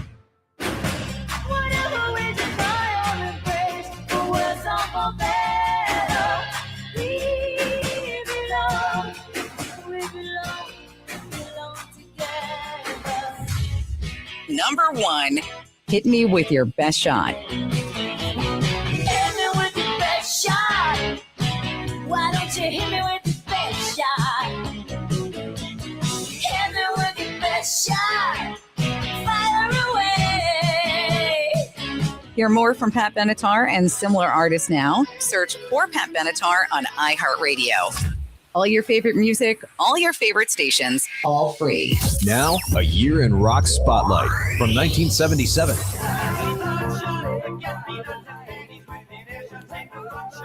In February of 77, 60s band leader Manfred Mann has a new band and scores a U.S. #1 hit with a cover of Bruce Springsteen's song Blinded by the Light. In March, Foreigner released their debut album. It goes to #4 in the U.S., driven by 2 top 10 singles, Cold as Ice and Feels Like the First Time.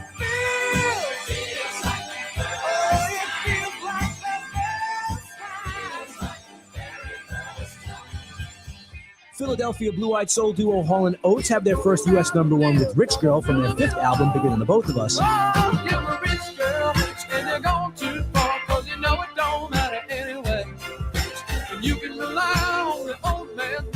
Fleetwood Mac's album Rumors is released. It's their second #1 album in a row in the U.S., dominating the charts at #1 for 31 weeks. It spawns 4 top 10 singles, including the #1 Dreams. When the rain washes you clean, you know.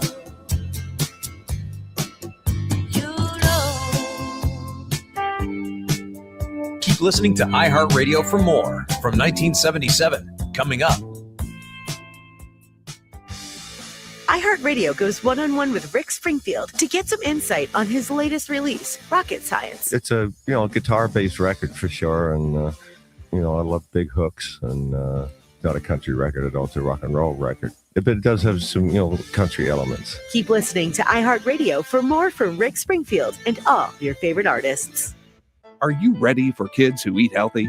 Good nutrition can lead to great things. To find out how a healthy lifestyle can help your child succeed, go to mypyramid.gov. A public service announcement brought to you by the Ad Council and USDA.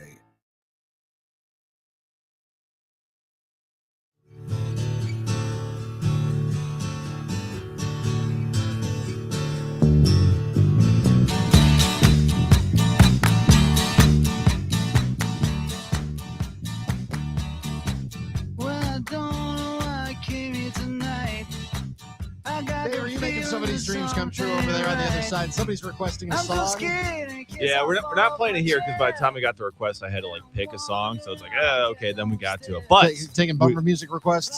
I am, and it's a Christmas music request from one of our Make-A-Wish donors here, donating $100 to Make-A-Wish for the Wishful Giving event here, and for their daughter Melissa. But that song will be coming up in a little bit.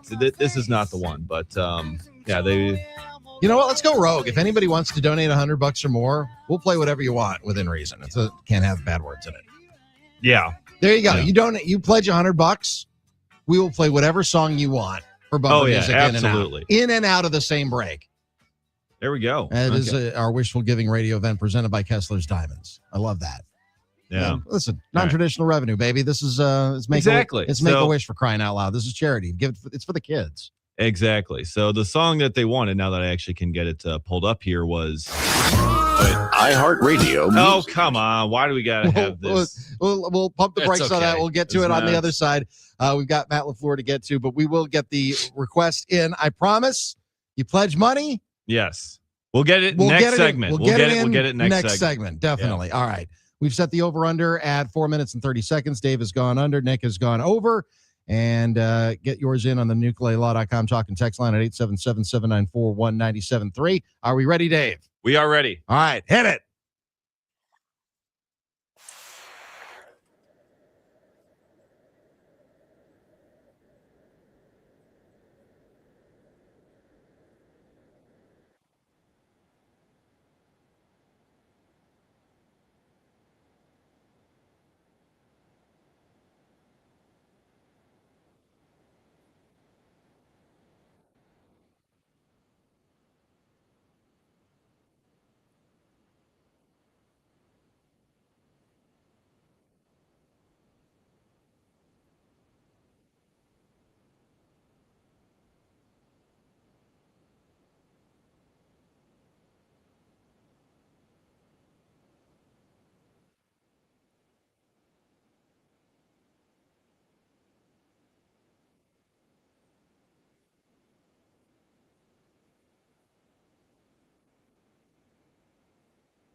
We get the over.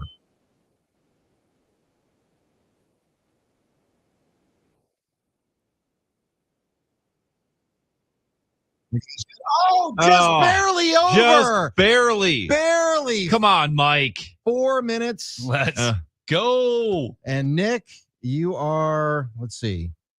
You picked the over, though. Yeah. But I was closer in terms of total time. No, Nick got the over. Yeah, Nick, what am I talking about? Nick got the over. Yeah, so Nick wins. That's right. Nick is I still win. Nick is the big winner today. Yeah. I just lose a bunch of points from being so far away in the total time. I mean, my gut told me 5:14, and then I leaned in at 5:45. So yeah, I did well. I still won. Can I call it a push then with me winning on the time guess being closer to that? No, this is Price is Right rules. Yeah, I win. Well, wait a minute. If this is Price is Right rules, then he went over, which means he loses. No, but he picked the over. Yeah, I know, but he picked the over. We set the over under at 430. He picked the over. You picked the under. Yeah. I know. If it was 431, he still wins. Technically, Dave's right? I mean, if Price is right, I would would have gone Price over. is Right All right, rules. then we're going Maritime rules. Yeah, okay. Yeah. That's fine. But yeah, when you said this is Price is Right rules, I'm like, wait a minute. Price is Right. You go over even by $1. Sure. That's it. The question was over under, and then for fun, for S&Gs, I was given what do you think it's actually going to be? And I was just blatantly, it was wrong. Right. I know. I'm just trying to scrape some sort of a win out of this because I know, man. I lost, but yeah, no, I mean, it's all right. Just sometimes, listen, like with Kyle Pitts last night, sometimes you just got to wear it. Yep. I'm wearing it. I'm wearing it today. Yeah. And you're wearing it right there. Yep. I am. Sometimes you just got to wear it. All right. Time now, once again, during our Wishful Giving Radio event. It's presented by Kessler's Diamonds. Unwrap the power of a wish. Donate right now at radiowishes.com or by calling 877-272-WISH. And also, if you donate $100 or more, this is completely 100% going rogue, but whatever. If you donate $100 or more, we'll play whatever bumper music you want in and out of a break. Yep. Now, our friend Bethany on the talk and text line wrote in, and we love messages like this, that she was so moved by the stories that she's been listening the last couple of days. She, like most of us, routinely toss many nonprofit mailings that come to my house, then moved by the stories and joined the Wish Club. There we go.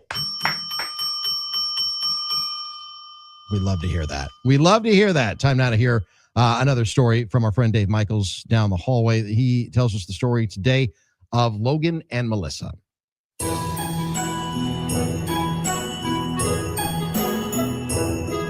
The gift of a wish can help hundreds of kids here in southeastern Wisconsin. That's why we're doing our 17th annual Wishful Giving Radio event presented by Kessler's Diamonds. In studio with me now is both Logan and his mom, Melissa. Thanks for being here. Where are you guys from? Good. We're from Franklin, Wisconsin. Melissa, good to see you again. How are you? I am good. Thank you. Your son Logan was diagnosed at a very, very young age, wasn't he? The first 11 months of his life, he was spent in the hospital. Well, when he was born with chronic respiratory disease, laryngeo and tracheomalacia.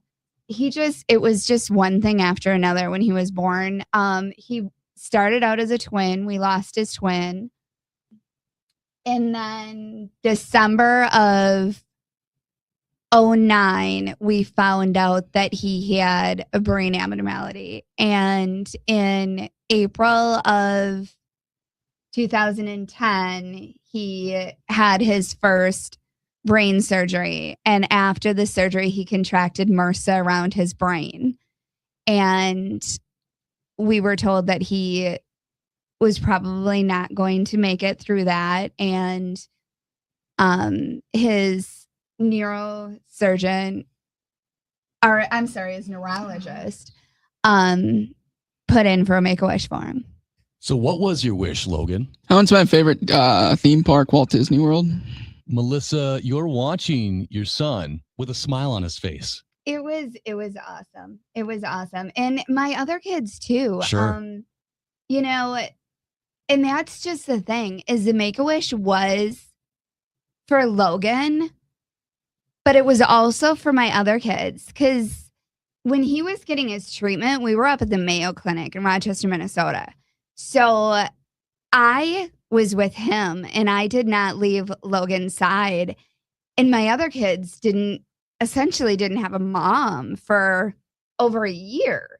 Your story, obviously very powerful, very impactful, but explain how the money raised have an impact on not just a family who is going through a similar experience that you went through now over a decade ago, but can have an impact for years to come for that same family. For me, Make-A-Wish was a treatment.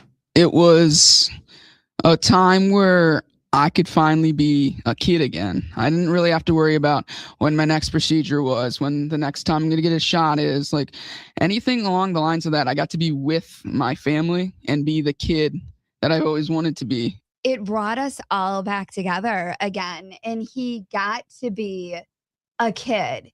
He got to be a brother. He got to be a son and not just a medical patient.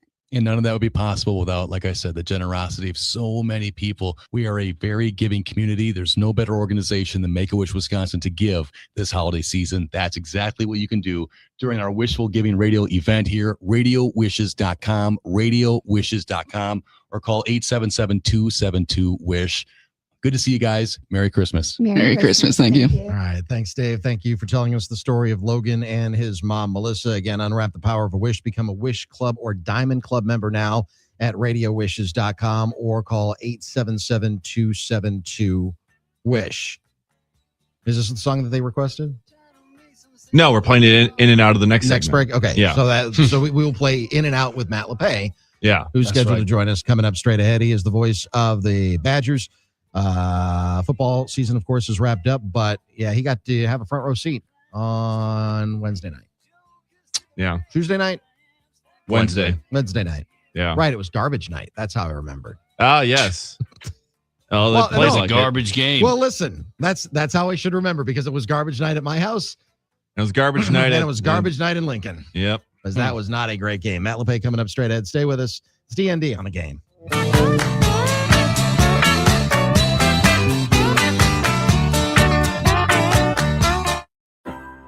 To donate to Make-A-Wish and give families the experience of a lifetime, go to radiowishes.com or call 877-272-WISH. That's 877-272-WISH or radiowishes.com. Want to watch D.N.D? They're live on YouTube, Facebook, and X right now. I like him even more. Just search 97.3 The Game.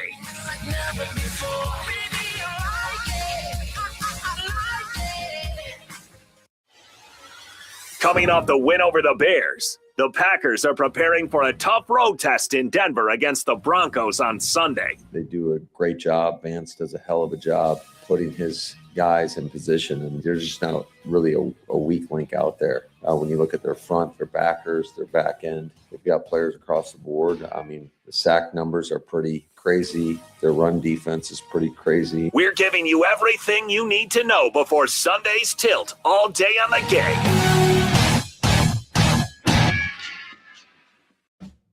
iHeartRadio goes one-on-one with Elton John to reflect on a day in the life of writing and producing the Goodbye Yellow Brick Road album in France. We all stayed at the Chateau in bedrooms, along with my producer, Gus Dudgeon, and Bernie, who wrote the lyrics. And I used to get up, and same time as Bernie, I went down to breakfast. Bernie would be typing, not Bernie Taupin, and he would give me a lyric. And I would have my breakfast, and I would have a croissant, and wander over to the electric piano. We had our instruments set up around the breakfast table, a guitar amp, a bass amp, and a drum kit, and the electric piano, and a mic. And I would sit down and write a song to those lyrics. Hence, then, could I wake the band up, because I'd be playing and singing, and they'd come down and having their breakfast, or even before they started, they would join in, and we would write the song straight away. After we'd finished, we'd go straight over to the other side. Maybe we write two, but mostly one. Start the day off with a song, and I'd go off to the other side of the courtyard to the studio and record the song, and then write in the studio. Keep listening to iHeartRadio for more Elton John and all your favorite artists. Now, a year in rock spotlight, 1968. Born to be wild. In In January of 1968, Steppenwolf released their debut album, including the single Born to be Wild, which charts at number 2 in the U.S. Johnny Cash records 2 live shows at California's Folsom Prison, along with June Carter and Carl Perkins. Also in January, the Beatles are number 1 with Hello Goodbye. In London, they launched their own company, Applecore, with a store, a recording studio, and record label.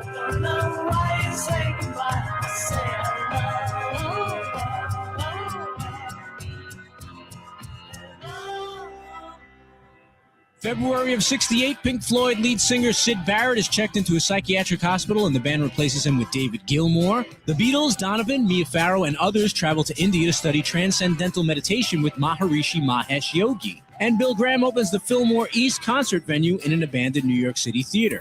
April of 1968, the musical Hair opens on Broadway for the first of 1,750 performances. It would spawn several top 40 hits, including Aquarius, Good Morning Starshine, and Hair. Simon and Garfunkel released their album Bookends, which goes to number 1 in the US and the UK. The single Mrs. Robinson would go to number 1 in June, thanks to the movie The Graduate. God bless you, please, Mrs. Robinson. Heaven holds a place for those who pray. Hey, hey, hey. Hey, hey, hey. Keep listening to iHeartRadio for more. From 1968, coming up. iHeartRadio. Here are the top Aretha Franklin songs that you've thumbed up. Number 3. You Make Me Feel Like a Natural Woman.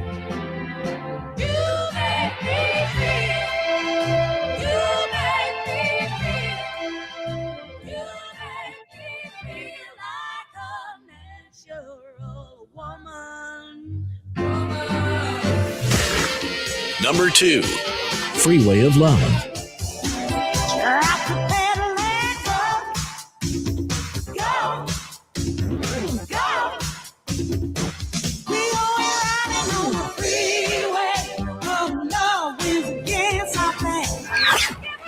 Number 1.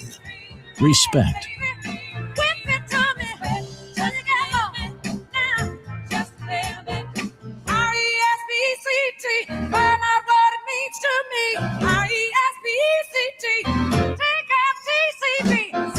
Hear more from Aretha Franklin and similar artists now. Search for Aretha Franklin on iHeartRadio.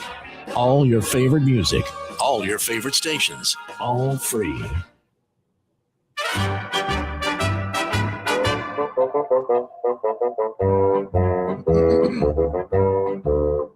I want a hippopotamus for Christmas. Only a hippopotamus will do. Don't want a doll, no dinky tinker toy. I want a hippopotamus to play with and enjoy. This is what $100 will get you. Yeah. For Christmas. Are we selling airtime for the Make-A-Wish Foundation? Yeah, kind of. Yeah, a little bit. Tis the season. Bring him through the front door. Who was the one who donated the money for I Want a Hippopotamus for Christmas? This would be the parents of Melissa. Parents of Melissa. Who was a Make-A-Wish kid. Love it. And she got to meet John Cena as her Make-A-Wish. John Cena, he has granted so many wishes. He's So like many. so good with these kids. Yeah. How many Make-A-Wishes are to meet Matt LePay, and why hasn't Matt granted them yet? There's too many. I think there are too many for him to handle. Perhaps, That's right. because Matt LePay joins us now, the voice of your Wisconsin Badgers. And I don't know, have there been any?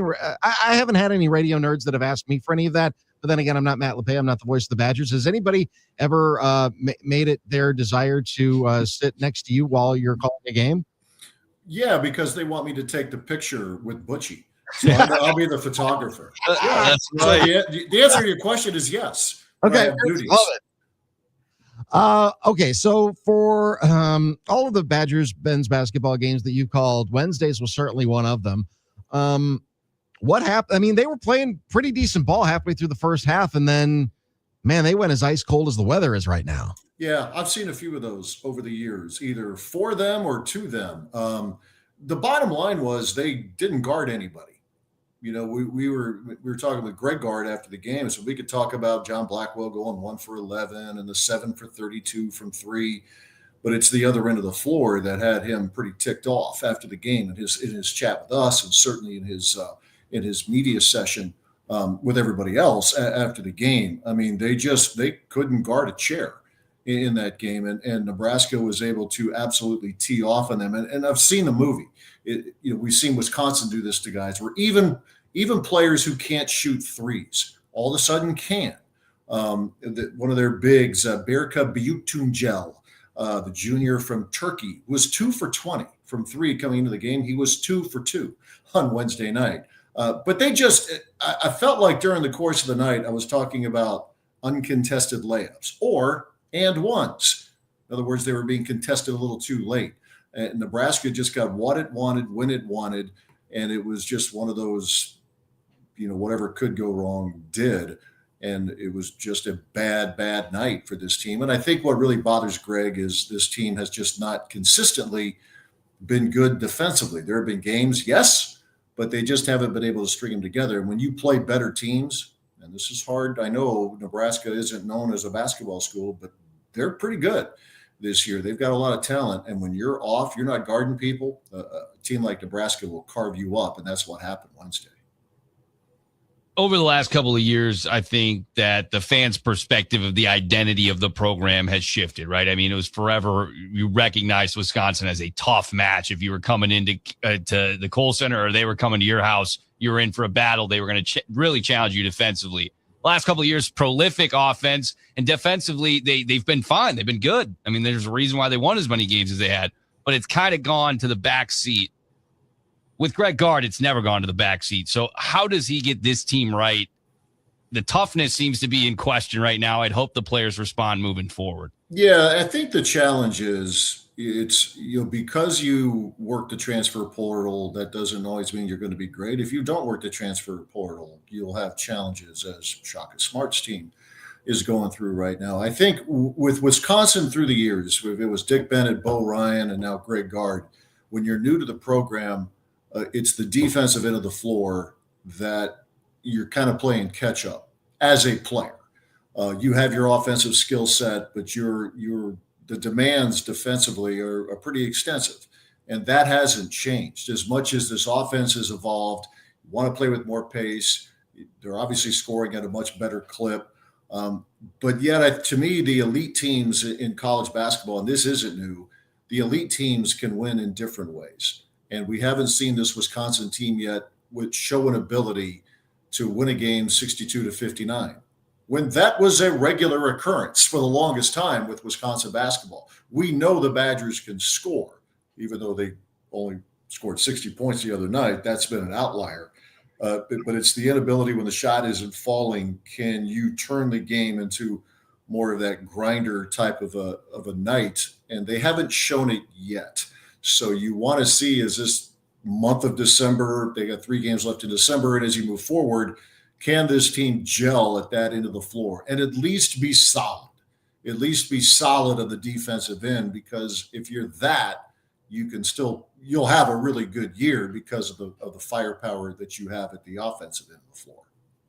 Matt, what do you make of the home road splits for this team so far? I know a lot of them have been technically neutral site, and this was their first true road game at another team's arena. But 1-3 when they're away from the Kohl Center there. What do you make of the difference in play when they go out on the road? It's more who they've played to me, David. I mean, you play BYU, which is really good, a top 10 team. TCU is good. Nebraska is really good.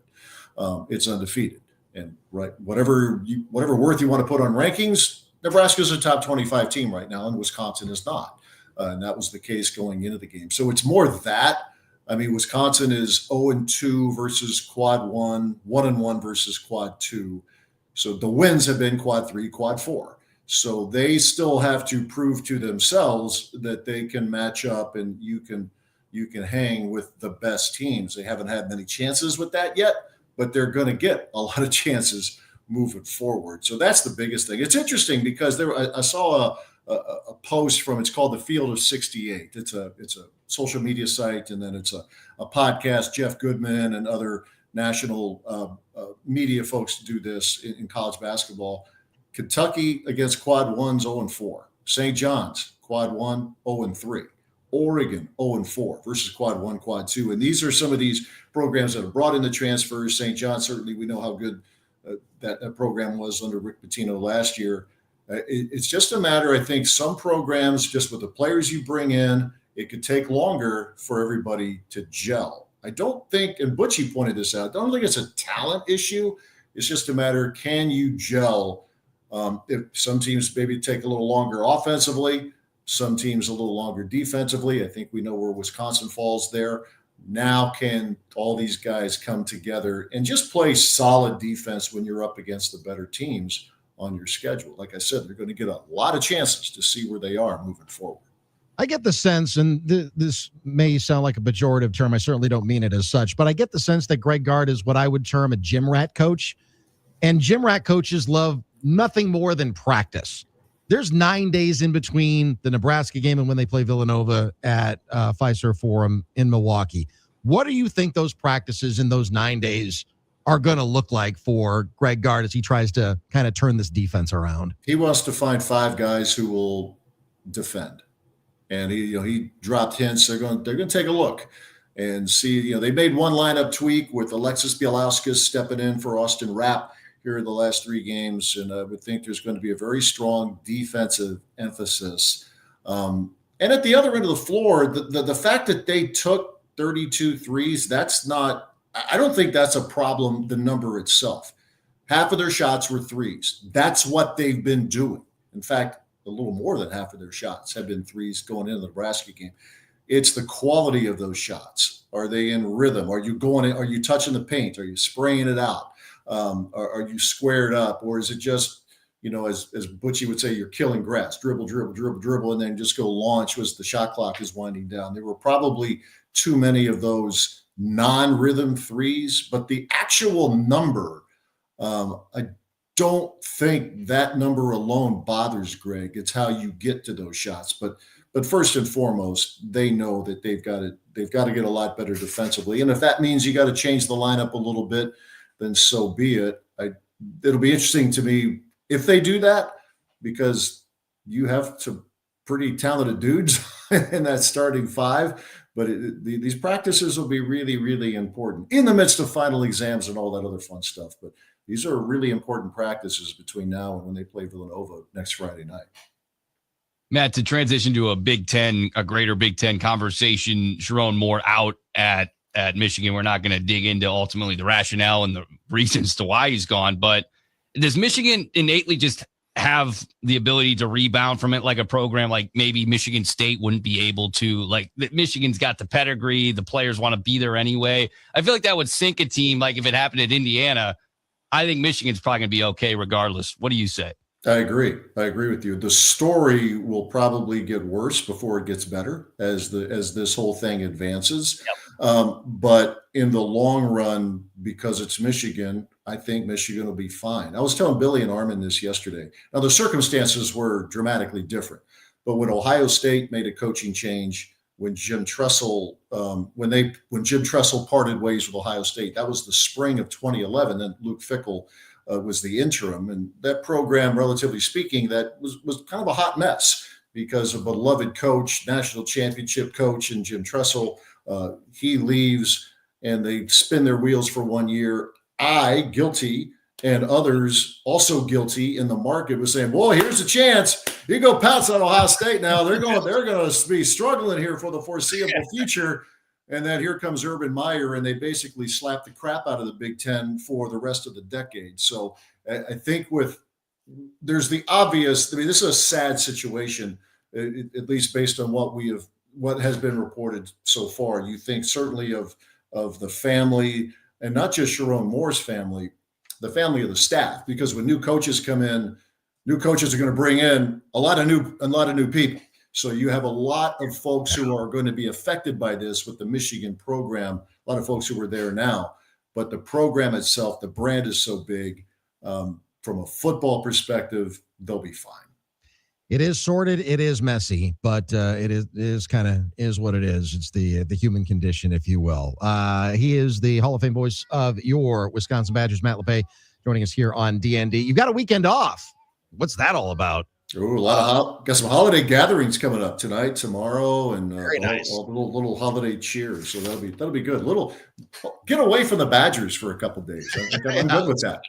You get to wear something other than red. Exactly. Yes. Thanks. I'm not Santa Claus. I'm not going to be Santa Claus, I don't think. So Well, we'll see.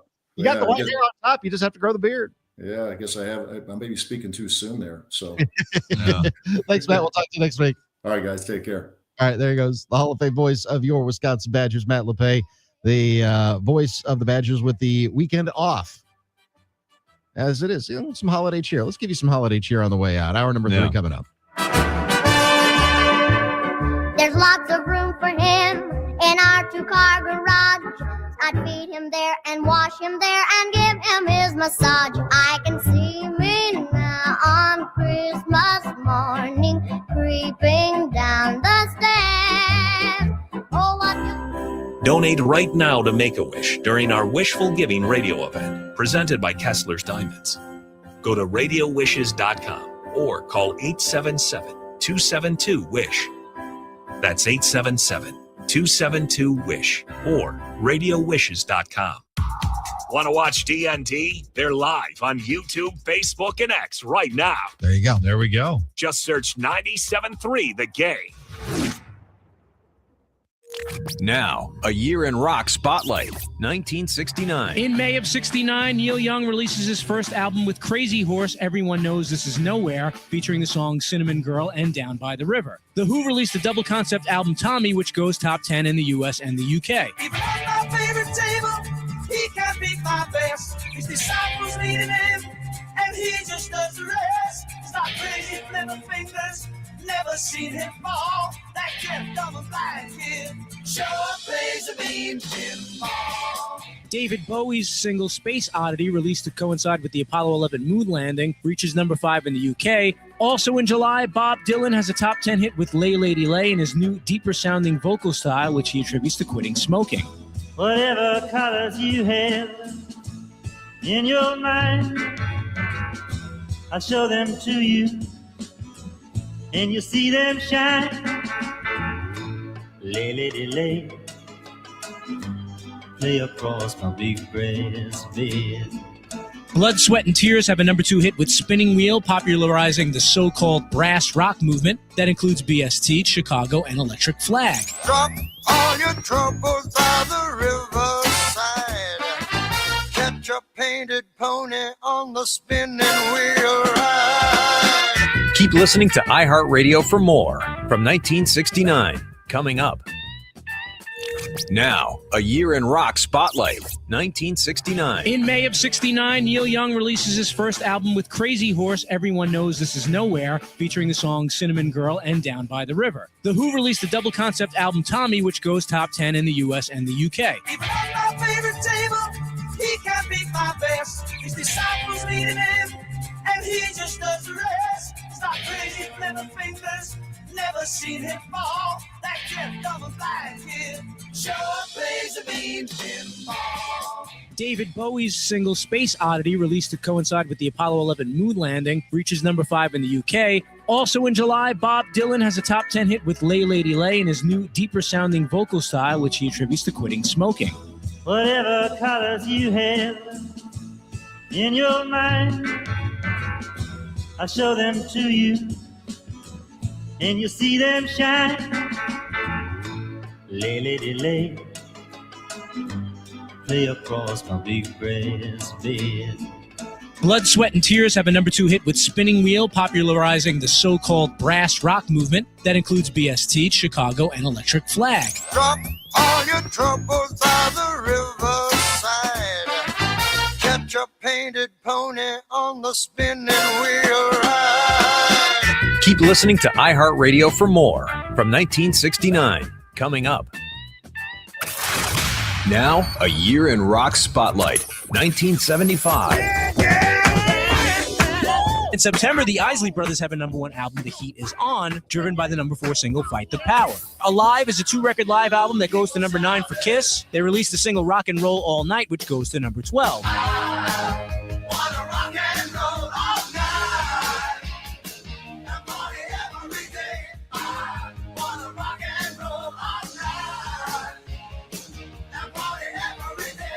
David Bowie switches to Philly Soul on the LP Young Americans, featuring the #1 single Fame, which was co-written by John Lennon. UK rock band Foghat have a top 20 hit with Slow Ride from the album Fool for the City.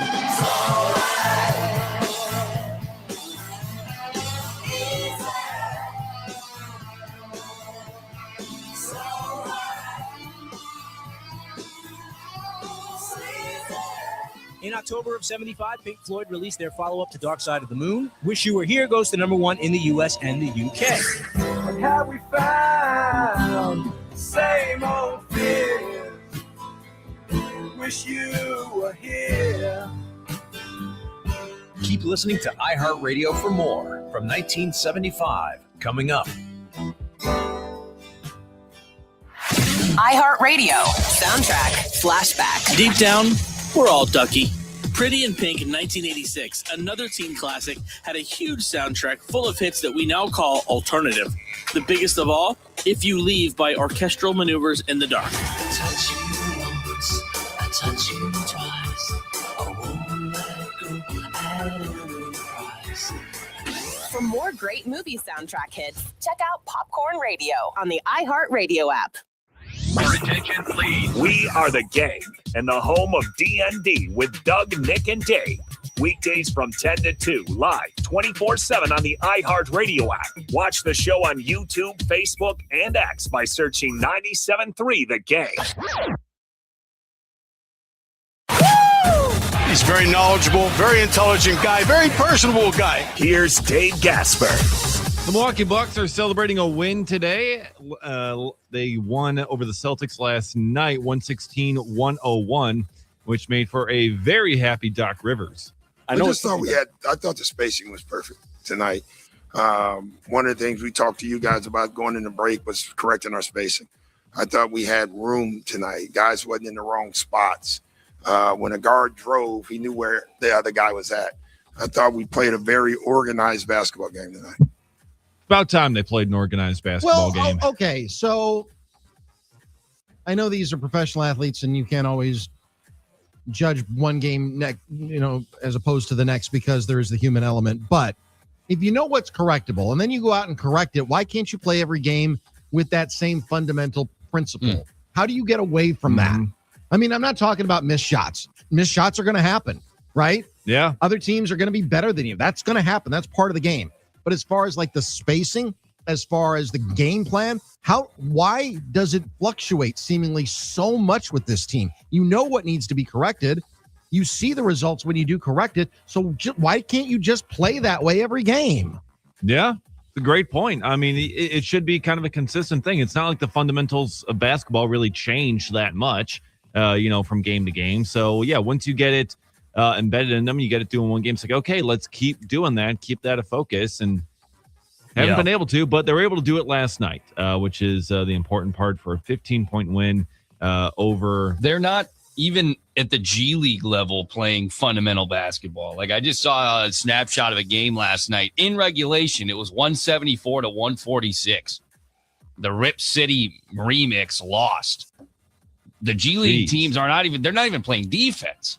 I mean, there's fundamentally basketball's in hell right now. It's all offense, no defense. Yeah. And guys play one night, they play different the next night. Kuzma's going to be terrible in this next game. I feel it right now. Yeah, I feel it in my bones. They're next playing the Brooklyn Nets, who are 6-17, playing them on Sunday at 5 o'clock. I'd watch out. So you're smelling a loss. Yeah. I don't know. I'm feeling pretty validated in my opinion on Miles Turner, though, from months and months ago. Yeah, 4 points. He hasn't been good. He hasn't fit in at all. No. And maybe he's just not the right fit, and he's a better player than what he's looked. But so far, he's been, I would feel like not much of a net positive, if a positive at all. Yeah. No, he hasn't been good.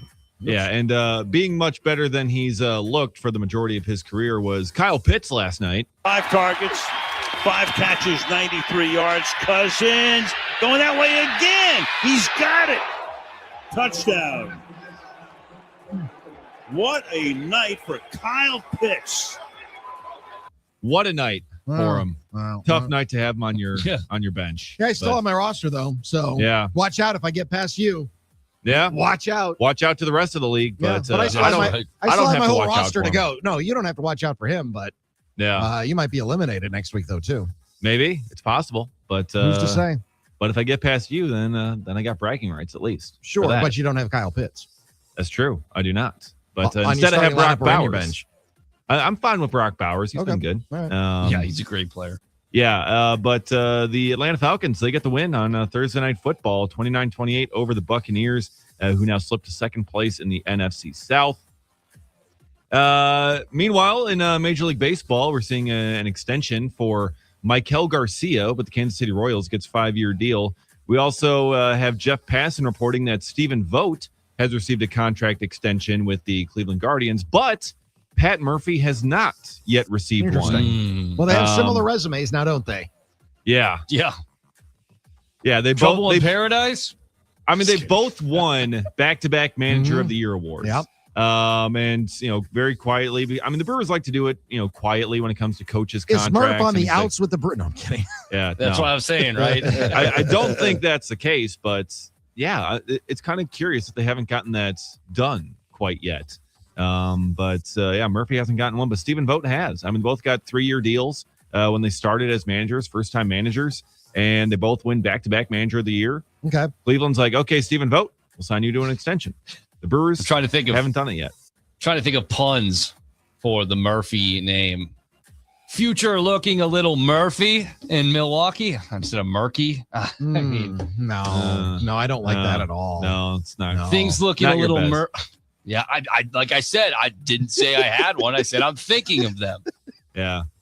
Keep workshopping. What would Both the headline pancakes be? and a contract extension are in the back pocket for now because they have not been. Yeah, that's a little better. Okay. Yeah. That's a little bit better. Yeah. So hopefully that'll end up happening soon. Because, We'll keep workshopping it. Yeah, we have we'll to. find. I mean, we'll find some. Text it in 877-794-1973. What's your headline for it?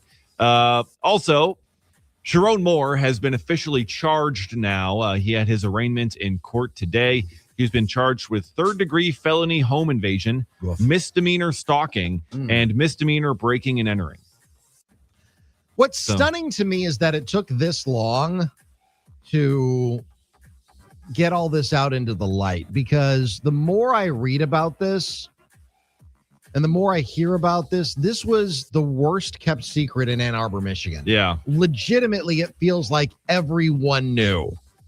Yeah. Everyone. Every single person. That every single person in Arbor knew that Sharon Moore had a side piece that worked for him. And there are other elements and layers to this. But if this was against the contract that he signed, if this was against university policy, how on earth did they let him coach this season? Yeah. I mean, and they also fired him at the worst possible time. This change made, I mean, if you wanted to fire him with cause, there were plenty of opportunities that you could have done that early in the hiring cycle, and maybe you would have wound up with Lane Kiffin, for example. Yeah. Or you could have wound up with James Franklin if you wanted him. I don't know if they would have wanted him or not. I'm just Matt Campbell. Sure. Yeah. Yes. You could have wound up with, you could have gotten, because you are Michigan and you are a blue blood, not that LSU isn't. LSU is absolutely a blue blood as well. Yeah. But you could have at least, had a chance to get the coach that you wanted. You knew about, I mean, that to me, there's so many layers to this. And there's so many things that don't make sense. There are so many things that it just seems so untoward at every single possible turn. But again, everyone seemed to know. It surprised no one that this came out. The only thing that was surprising was that Sharon Moore snapped, apparently.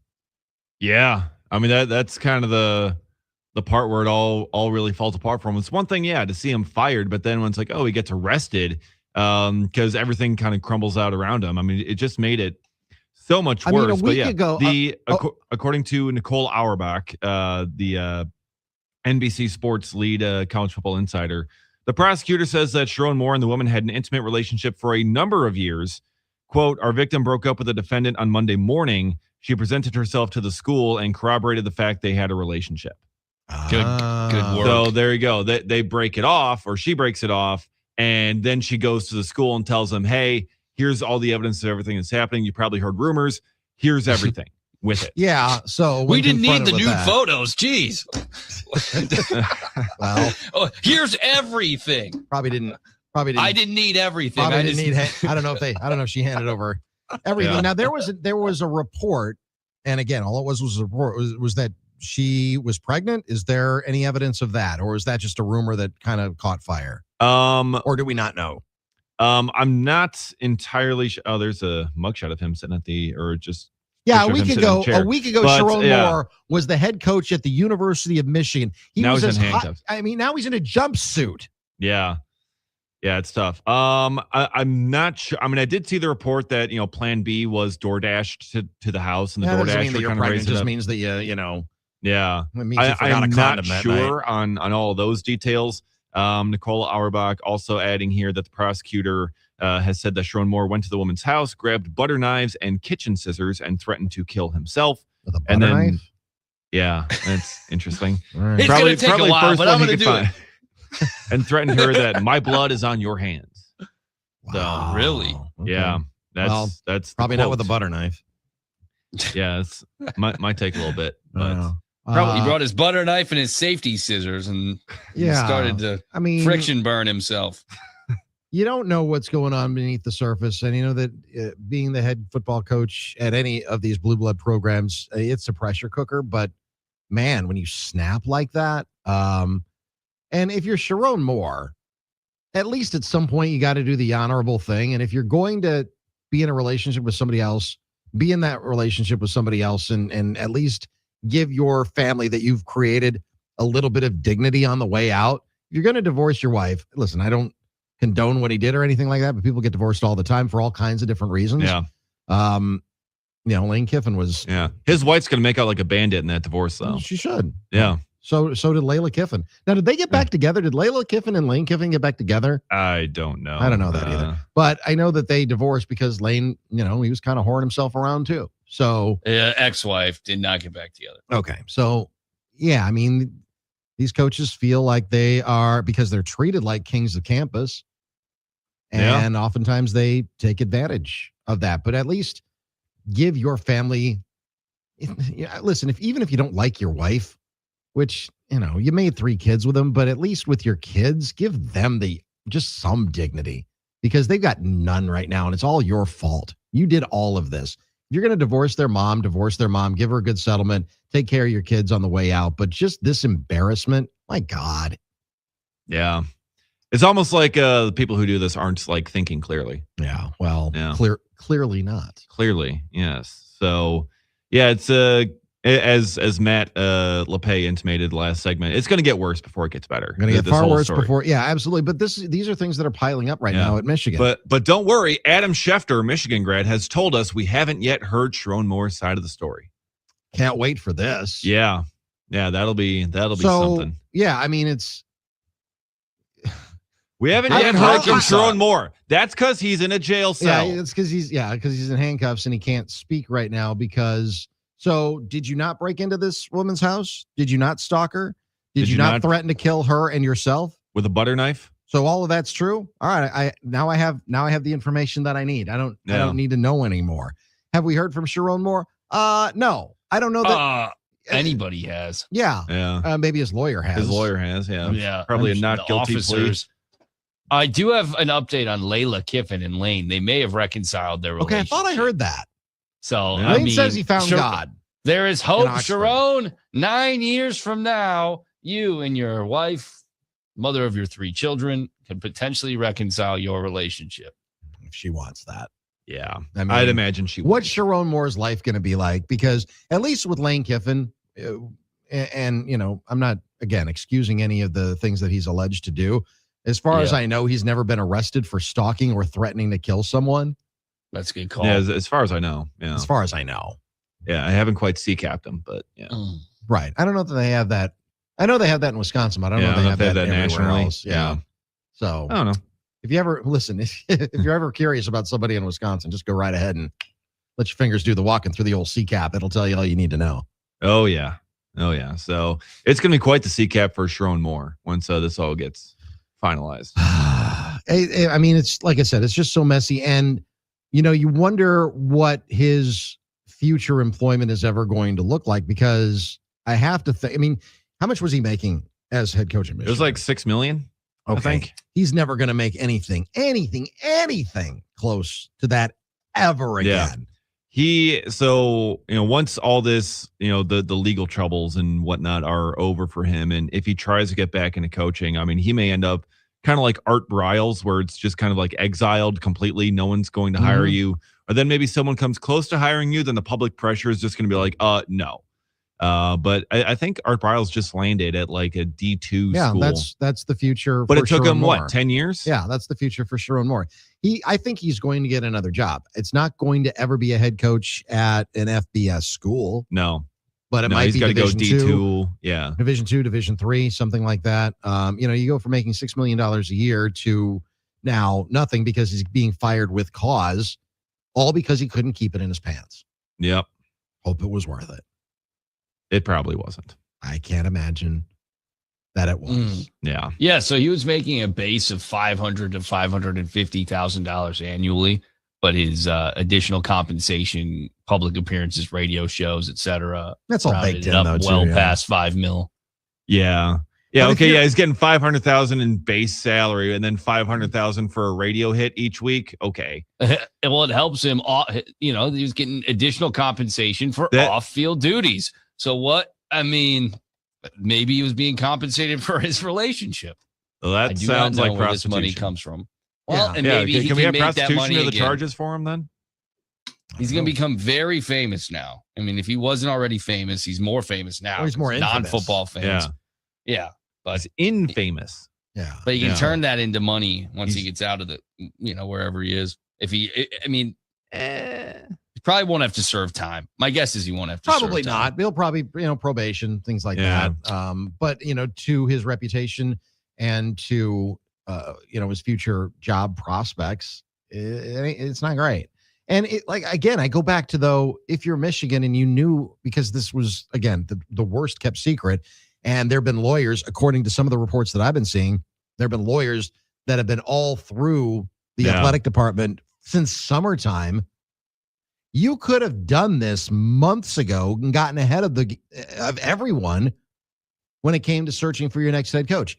And I also think that they probably, when Harbaugh quit to go back to the NFL, I don't know, did they do a thorough search, or did they just say, you know what, you coached a few games when Harbaugh was suspended, well, we'll just elevate you. Sometimes I wonder about these universities, especially the ones that can go out and get literally whoever you want to be your coach. If you're University of Michigan, they made some questionable hires over the years. Yeah, they really have. They've struggled with it. And yeah, there's apparently an investigation that happened that started mid-October when a tipster contacted the university.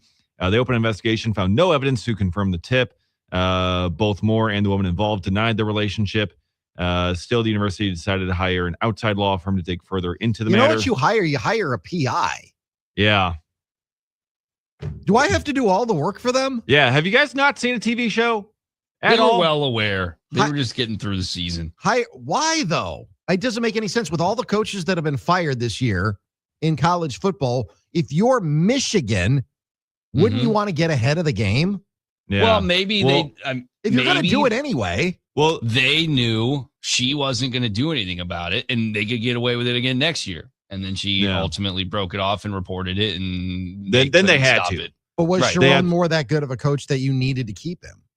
Good enough. Yeah, Was he? trying to avoid a They're a scandal. 9-win team this year. Yeah, they won a national Yeah. championship 2 years ago. So apparently, I found this report interesting from, again, Nicole Auerbach. Michigan had been alerted prior to Wednesday that Sharon Moore was dealing with mental health issues, yet Ward Manuel fired him alone with no HR rep and no security present. Yikes, that probably wasn't a good idea. Yeah, but how did that report get out there? That almost feels like someone's trying to get Ward Manuel too and get him out. Because I wonder about Ward Manuel's job security. Now they've been saying that That's he's going fair. to stick around, but if that report gets put out there, I think someone's trying to get Ward Manuel gone too.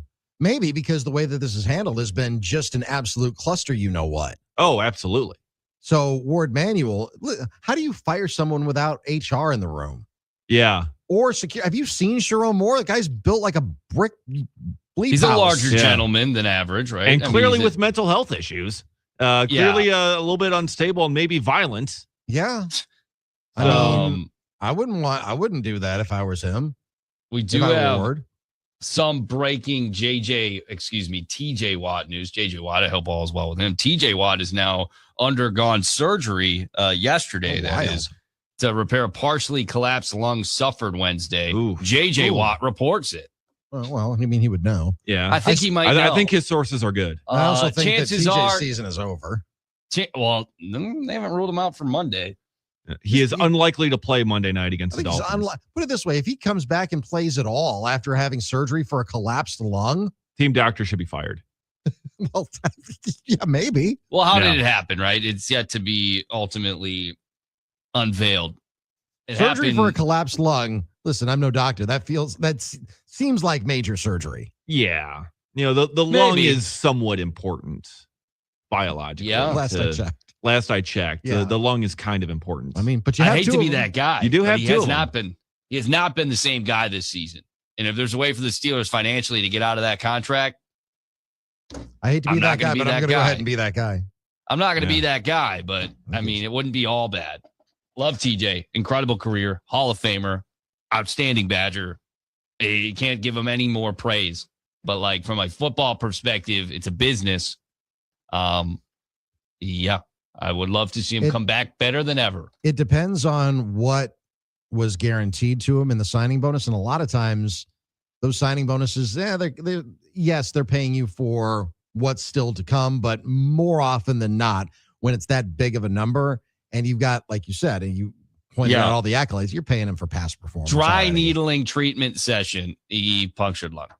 That's what happened. Oh. JJ is that I did not see initially in the report. It is here. JJ has said it himself about his brother TJ. That's the second time that's happened. To Rod Taylor, that happened pregame. Interesting. When 2020, when Justin Herbert was a rookie. Is it got possible into that the game? Is it possible that they shouldn't do that anymore? Maybe. Yeah. I mean, if they keep puncturing lungs. It's happened twice, maybe ever. And, obviously both in the last 5 football seasons or 6 football seasons. So I hear you. But if that's what TJ's been doing his whole career to get to the point where he is in the production he is, I think it's well worth the risk. I'm just asking questions. I'm just asking. I think the first one was Dr. David Chow, and then he was sub.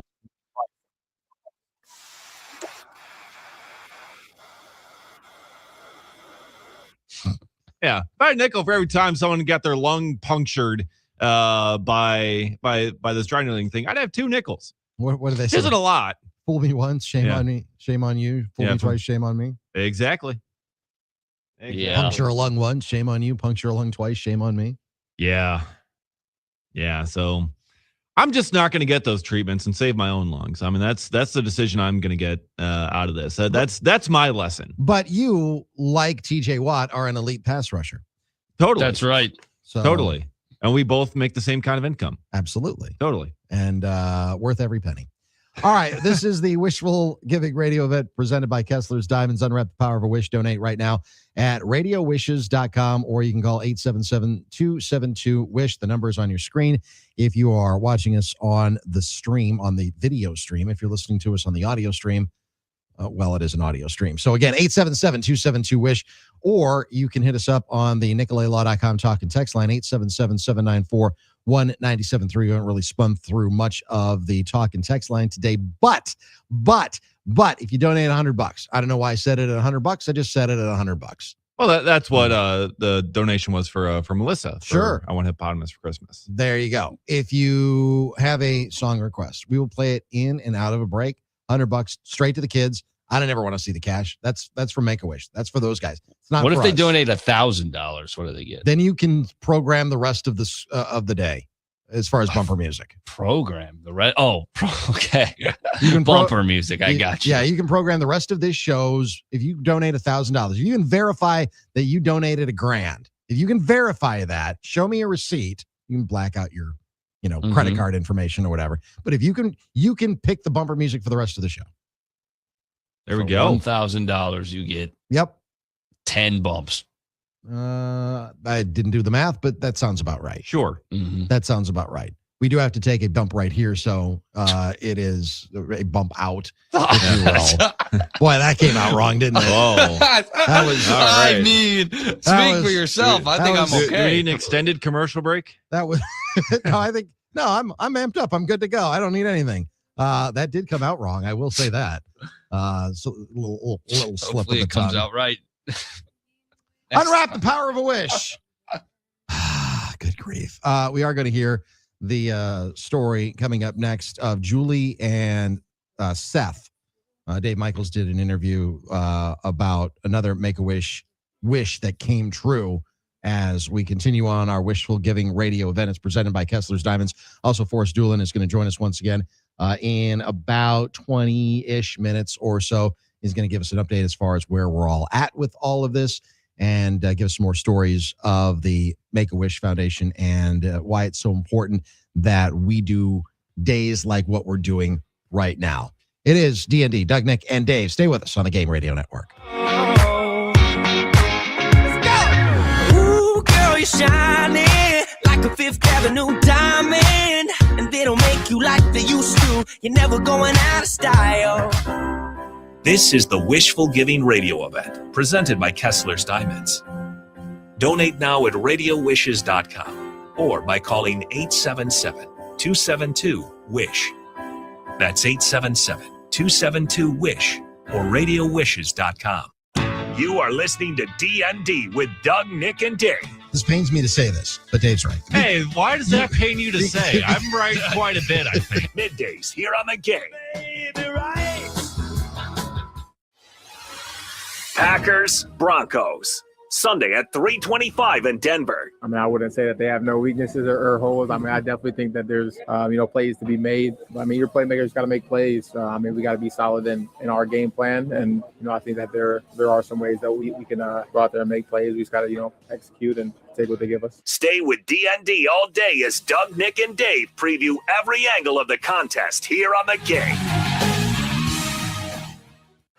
And now a look back at This Week in History on iHeartRadio. This week in 1962, the New York City Board of Estimate unanimously votes against a plan for a $100 million elevated expressway across the bottom of Manhattan. The road, known as the Lower Manhattan Expressway, had been in the works since 1941. The commission behind the plan kept fighting for the highway until 1969, before New York Governor Nelson Rockefeller declared that Lower Manhattan was safe from the highway for good.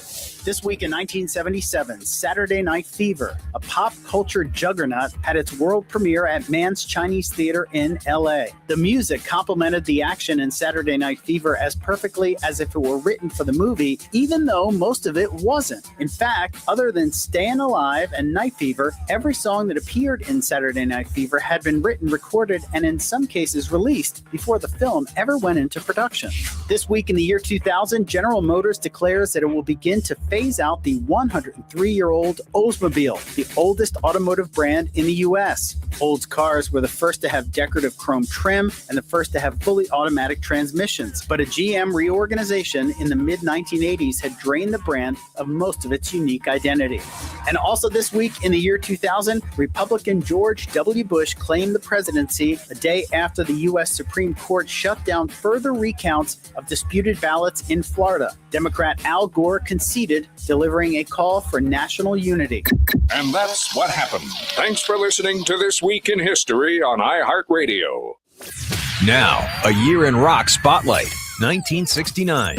Low-budget film Easy Rider captures the public imagination with a soundtrack by Steppenwolf, the Byrds, and the Electric Prunes. The Woodstock Music and Art Fair is held August 15th through 18th on Max Yasgur's farm in Bethel. 32 of the biggest bands of the day played to a crowd estimated at 500,000. The event is later released as a movie and album.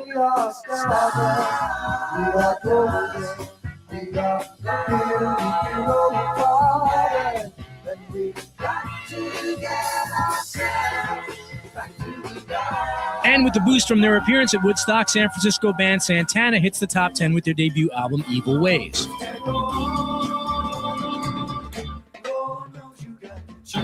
The festival undoubtedly immortalized Jimi Hendrix and ushered in the era of large rock concerts and arena rock bands. Also in October, Led Zeppelin have their only U.S. top 10 hit when Whole Lotta Love reaches number 4. I'm gonna give you my love. I'm gonna give you my love. Oh, whole lot of love.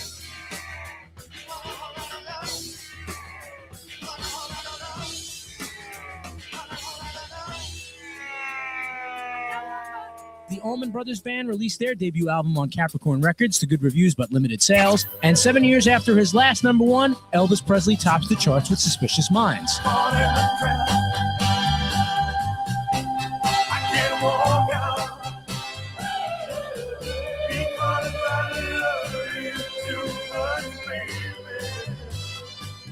Keep listening to iHeartRadio for more from 1969. Coming up. We call it Wagertainment. All right, place your bets. VSiN every night at 6. Presented by Potawatomi Sportsbook.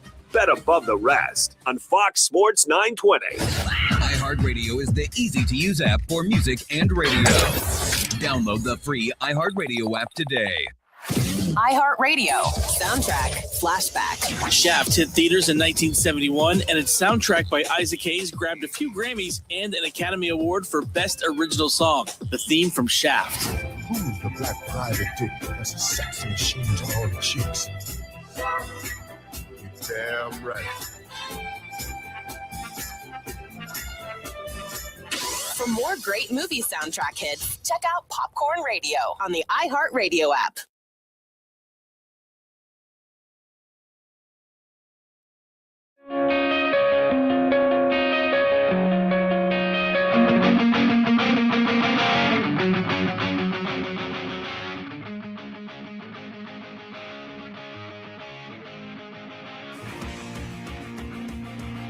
Welcome back in. It's D.N.D. Doug Russell, Nick Bruzewitz, Dave Gasper. The talk and text line. Let's see. Rancorp.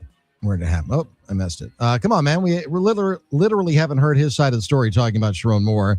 Yes, it's really messy, but maybe his life has some deep, miserable poo going on behind closed doors. Maybe not. Well, it's going on behind open doors now. Yeah, that doesn't excuse threatening someone else. Sorry. Mm-hmm. I mean, do I want to hear his side of the story? Sure. Still allegedly threaten someone else. Yeah. Enough with to a the butter point. knife. Well, listen. We've all seen Sharon Moore. Yeah. Guy's built like a brick house. Yeah. I would not do well in a fight against him. We'll put it that way. And you like have a girl that's a woman who's like probably half his weight. She probably wouldn't do very well either. Probably not. He was a tight ends coach. I think he played tight end at one point in his career. And he's a football player. He's a big guy, and I wouldn't mess with him. Keep him coming on the talk and text line. Again, 877-794-1973. This is our Wishful Giving Radio event. It is presented by Kessler's Diamonds. We will have another story coming up here in just a moment. The story of Julie and Seth. I do have and I just have submitted my 2026 Walk of Fame ballot. Ooh, okay. So there are some names on here that I'm still wondering why Brandon Kinsler's still on the list. Huh. Mike Fires is still on the list. Chris Davis is still on the list. But here's who I voted for this year.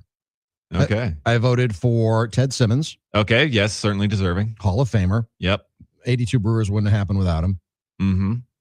And then I was a little stingier this year. Then I voted for Del Crandall. Okay. Not a Hall of Fame player, but really, really good player. All-star, consistent Brewers manager early on. I also voted for Fred Haney. Okay. Do people know who Fred Haney is? I don't. Okay. Here's your baseball education. All right. Fred Haney was the Milwaukee Braves manager when they won the 1957 World Series. He was the Braves manager from 1956 to 1959. Led the Milwaukee Braves to 2 World Series and never had a losing season in Milwaukee. Sounds pretty good. Wasn't there long, but he's also the only manager that has ever won a World Series in the state of Wisconsin. So I voted for Fred Haney, and I wrote in Doug Melvin. Oh, yeah. Doug Melvin's not on there? Nope. Huh. That is my vote. My ballot has been submitted. It is final. I did not. So in years past, I have voted for Craig Counsell. I'm like, we just need a little separation now. Yeah, a little bit of time. There's no way to elect him right now. No. I thought about George Bamberger. I may vote for him again at some point.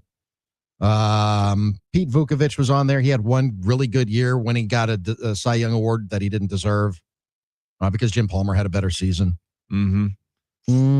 Yeah, I'm good. Pitching on a torn rotator cuff, though, in the World Series. I mean, that's toughness.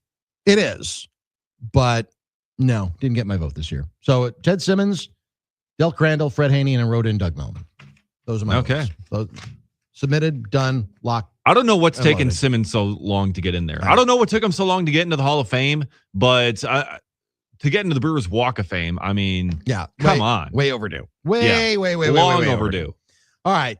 This is the Wishful Giving Radio Event. It's presented by Kessler's Diamonds. Unwrap the power of a wish. Donate right now at radiowishes.com, or you can call 877-272-WISH. Unwrap the power of a wish. Become a Wish Club or Diamond Club member now at radiowishes.com, or you can call 877-272-WISH.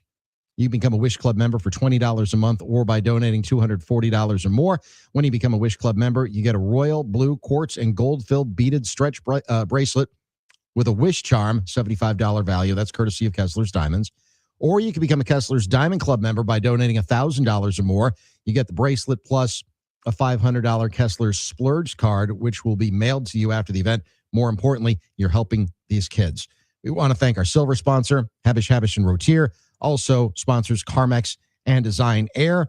And throughout the event, every donation that you make will be matched by the Dina Hatch Foundation up to $10,000. Our friend down the hallway, Dave Michaels, he caught up with two more folks that are in the Make-A-Wish of Wisconsin family, Julie and Seth.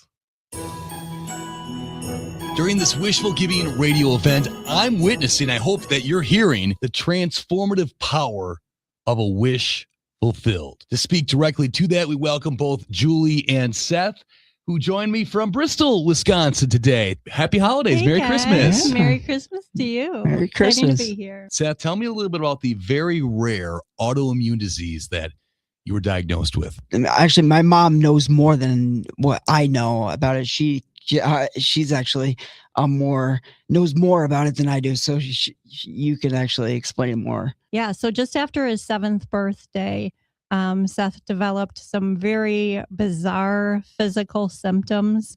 Our first doctor said, "Oh, it's probably a harmless rash, and don't worry about it." It just basically, long story short, it turned into 10 months of pursuing answers and watching the destruction of this disease. Which was what, by the way? Most doctors would never see a case like this. We don't have a name. We certainly don't have a prognosis or a cure. And it's experimental medicine at its best. But if you do nothing, he will die. And the he is your son. Yeah.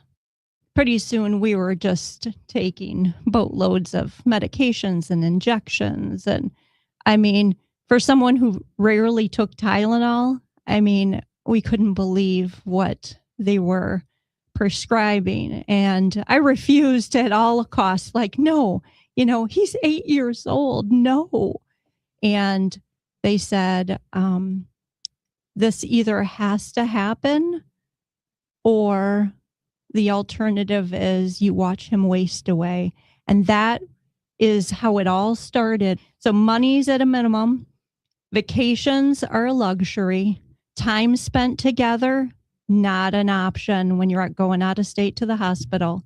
Leaving those 6 other children, tearing my heart out. We got to experience Seth's wish. And I will let Seth explain what that was. My wish was, my dream was to go into somewhere in a motorhome with my family. I went to the Grand Canyon in a motorhome with my whole family. That's what Make-A-Wish Wisconsin does. Mm-hmm. It doesn't just provide a vacation or a road trip to the Grand Canyon. Make-A-Wish Wisconsin was able to provide for you, Seth, and your entire family a week to 10 days of no stress And more importantly, smiles. Yes, absolutely. Seth and his mom, Julie, here from Bristol, Wisconsin, talking about his experience with Make-A-Wish Wisconsin during the annual Wish Giving Radio event. And what's your message to those who maybe have never donated before? Put yourself in this position. Your child was just diagnosed. Your world is turned upside down because we're one phone call away from devastation, right? I'm not trying to be a downer here, but one day we were living the dream with 7 healthy kids, and the next, my son's fighting for his life. And when someone can maybe give some resources, especially this time of year, the impact of Make-A-Wish is so vast because it's looking forward to that wish. It's experiencing the wish. It's looking back on the wish. And none of us are guaranteed it tomorrow. You're giving smiles and taking away stress, aren't you? Mm-hmm. RadioWishes.com is where I would encourage you to go today. RadioWishes.com or call 877-272-WISH. 877-272-9474. Thank you both for being here. Thank you so much. Thank you. Yeah. Thank you, Dave. There he is. Dave Michaels, the story of Seth and his mom, Julie. And again, unwrap the power of a wish.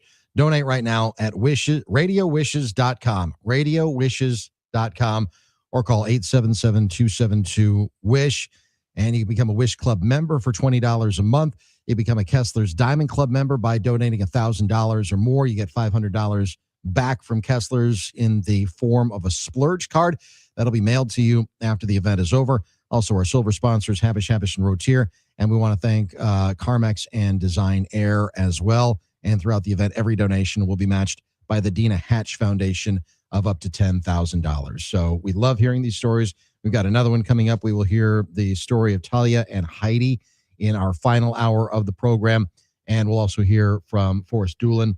He's going to drop by from Make-A-Wish. He does such incredible work with trying to coordinate all of these families and trying to tell their stories.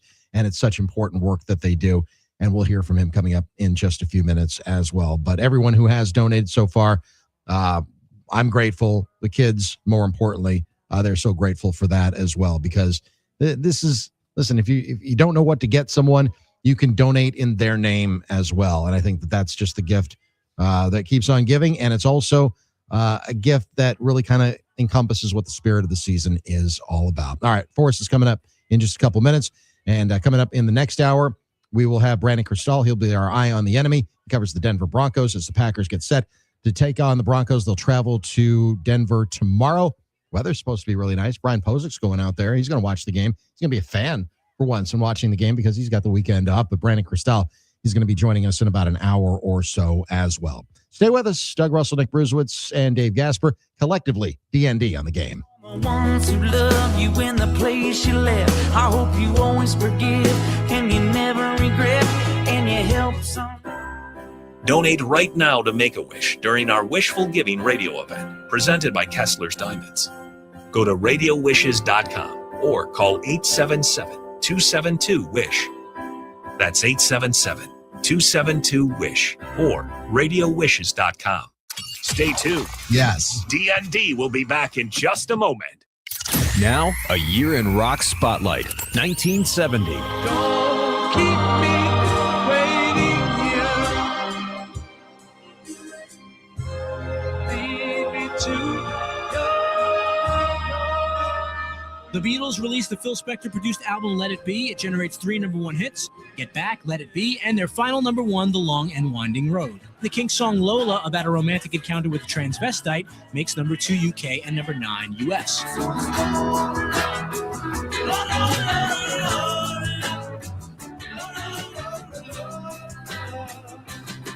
In July, the Stooges released their second album on Elektra Records, Fun House. And British band Mungo Jerry are number-1 in the UK, number-3 in the US with the single In the Summertime. Have a drink, have a drive, go out and see what you can find. In August, Eric Clapton releases his first solo album and scores a top 20 hit with his cover of J.J. Cale's After Midnight. Neil Diamond scores his first number-1 with Cracklin' Rosie. September of 1970, Neil Young has a top 10 album with After the Gold Rush. War, an anti-war protest song by Edwin Starr, tops the charts. What is it good for? You tell me. Say it. Keep listening to iHeartRadio for more from 1970. Coming up. Now, a year in rock spotlight, 1978. In January of 1978, the Saturday Night Fever soundtrack is released featuring the music of the Bee Gees. It hits #1 in the U.S. for more than 6 months. An amazing 18 weeks at #1 in the UK, it becomes the best-selling soundtrack album of all time. In February of 78, Pasadena, California hard rock band Van Halen released their self-titled debut album. It hits #19 on the charts. Their cover of The Kinks' You Really Got Me cracks the top 40 at number 36.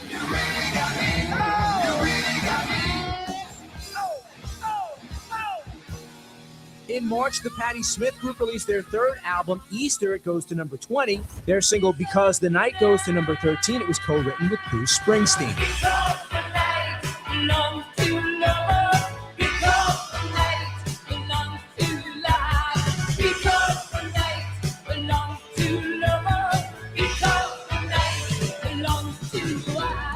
In May of 78, Detroit rock singer Bob Seger releases his 10th album, Stranger in Town. It goes to #4 in the U.S., yielding 3 top 20 singles, including Still the Same, which also goes to #4. Are you still the same? Keep listening to iHeartRadio for more from 1978. Coming up. Now, a year in rock spotlight, 1968. California's Creedence Clearwater Revival released their debut LP, which contains the number 11 single, Susie Q.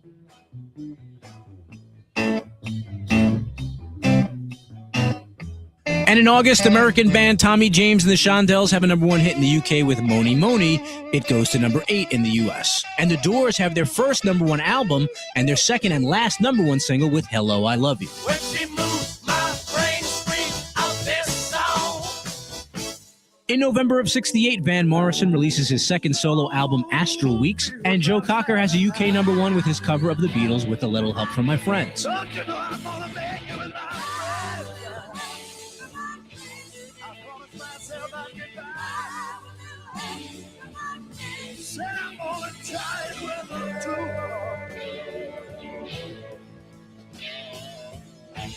And in December, Motown holds the top spot with #1 hits from Marvin Gaye, I Heard It Through the Grapevine, and the Supremes with Love Child. The Beatles released their first single on their own Apple label, Hey Jude, back with Revolution. The over 7-minute song went to #1 in the US and the UK. Keep listening to iHeartRadio for more from 1968. Coming up. iHeartRadio goes one-on-one with Neil Sean of Journey to ask what the last several years have been like for him creatively. Well, you know what? I feel kind of reborn. Ever since, I got sober, like things have been really coming together for me in every way, in every sense of the word. It's like my playing, I feel like I'm excelling.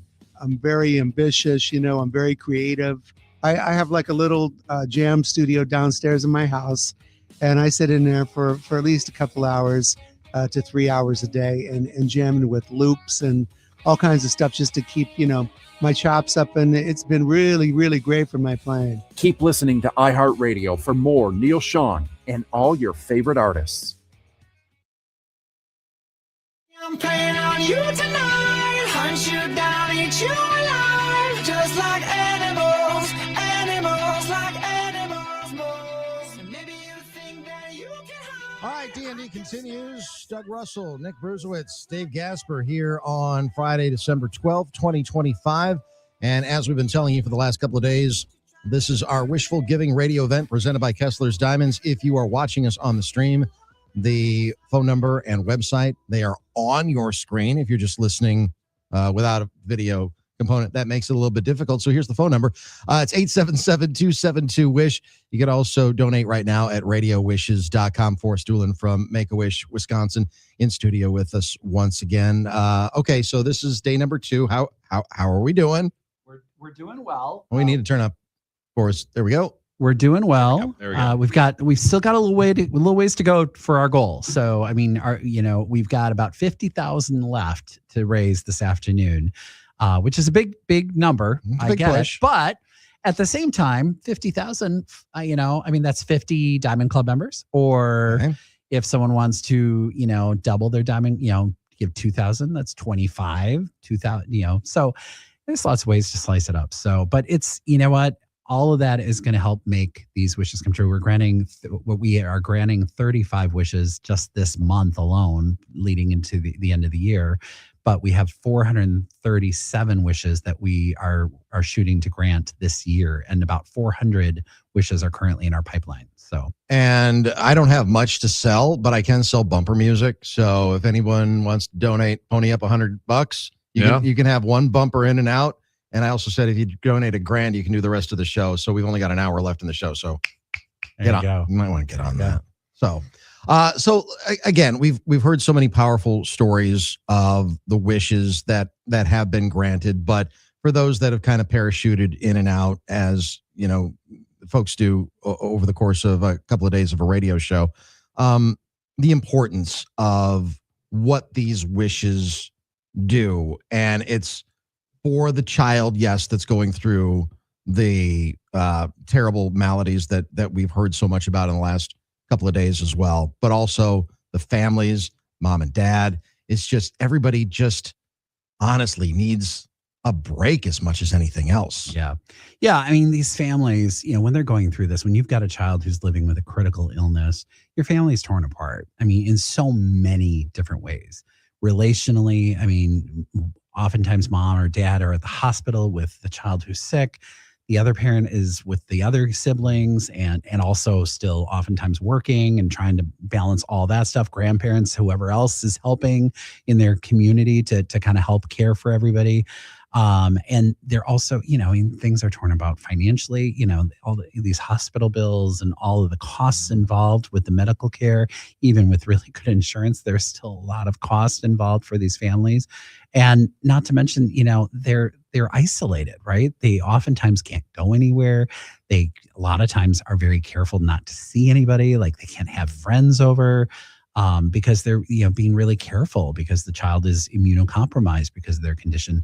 And so there's just all of these different things that are pulling at these families and kind of pulling them apart. And when Make-A-Wish comes in, that so many times we hear this, that we finally got to be a family. We got to be a normal family again.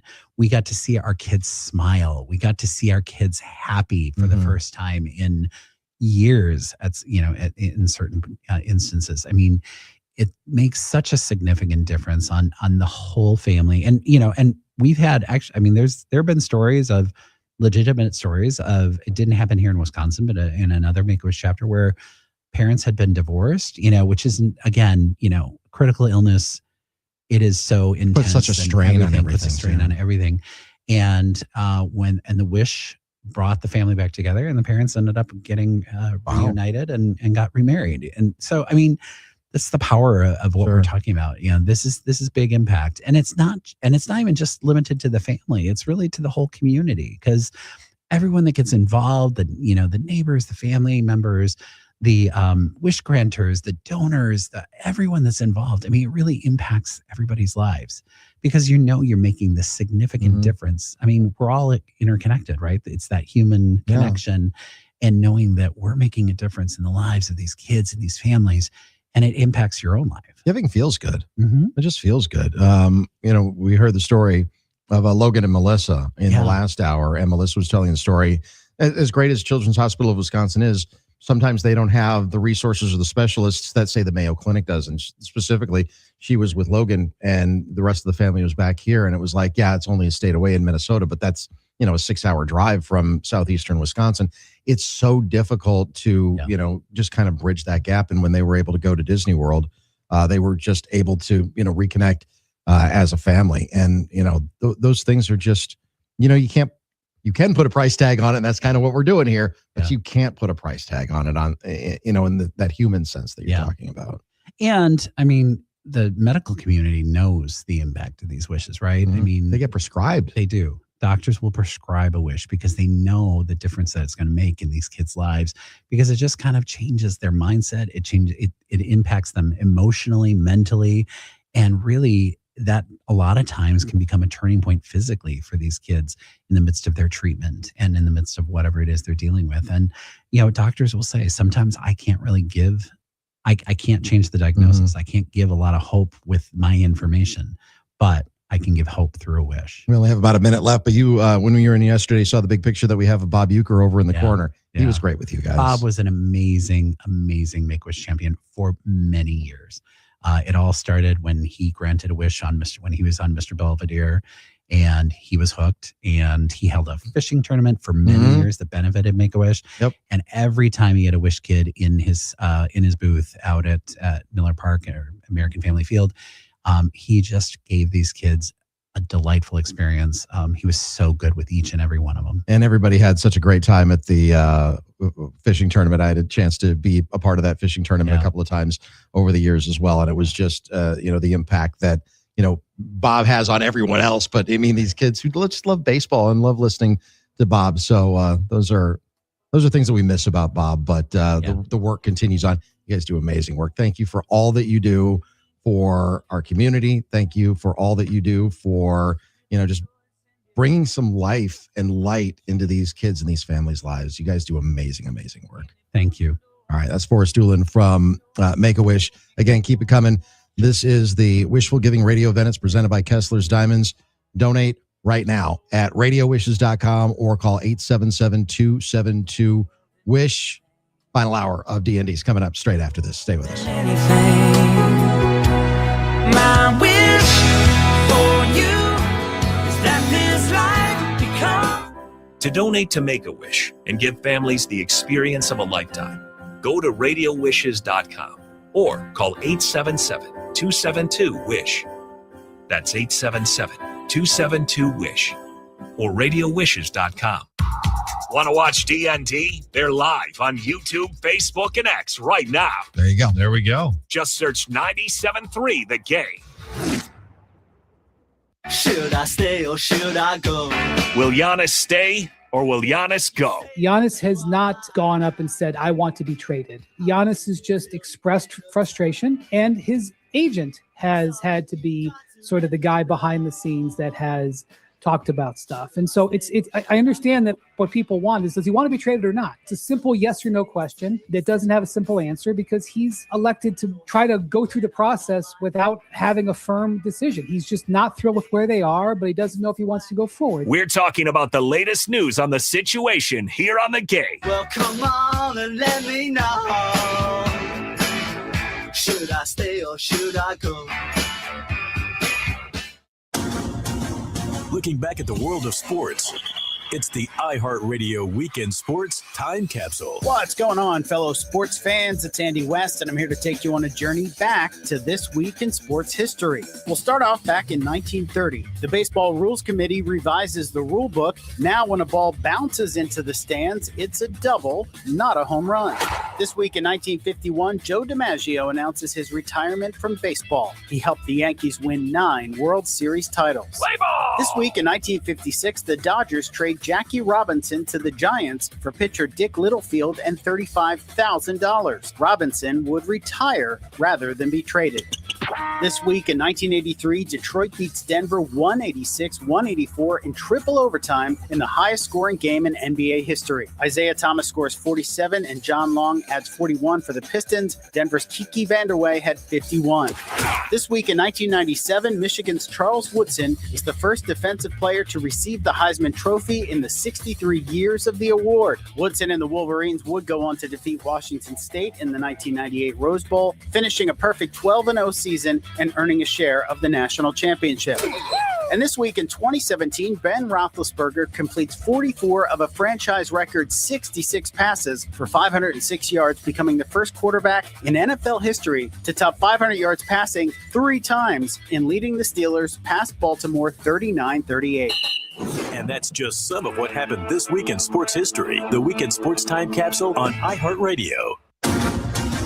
Looking back at the world of sports, it's the iHeartRadio Weekend Sports Time Capsule. What's happening, fellow sports fans? It's Andy West, and I'm here to take you on a journey back to this week in sports history. We'll start off in 1968. Arthur Ashe becomes the first African-American to be ranked number 1 in tennis. Also this week in 1968, Bobby Orr, who scored 10 hat tricks during his 12 seasons in the NHL, has his first career hat trick in his third season in the league. More than 50 hats were tossed on the ice in celebration. This week in 1983 was the last NFL game played at Shea Stadium in New York. The Steelers beat the Jets 34-7.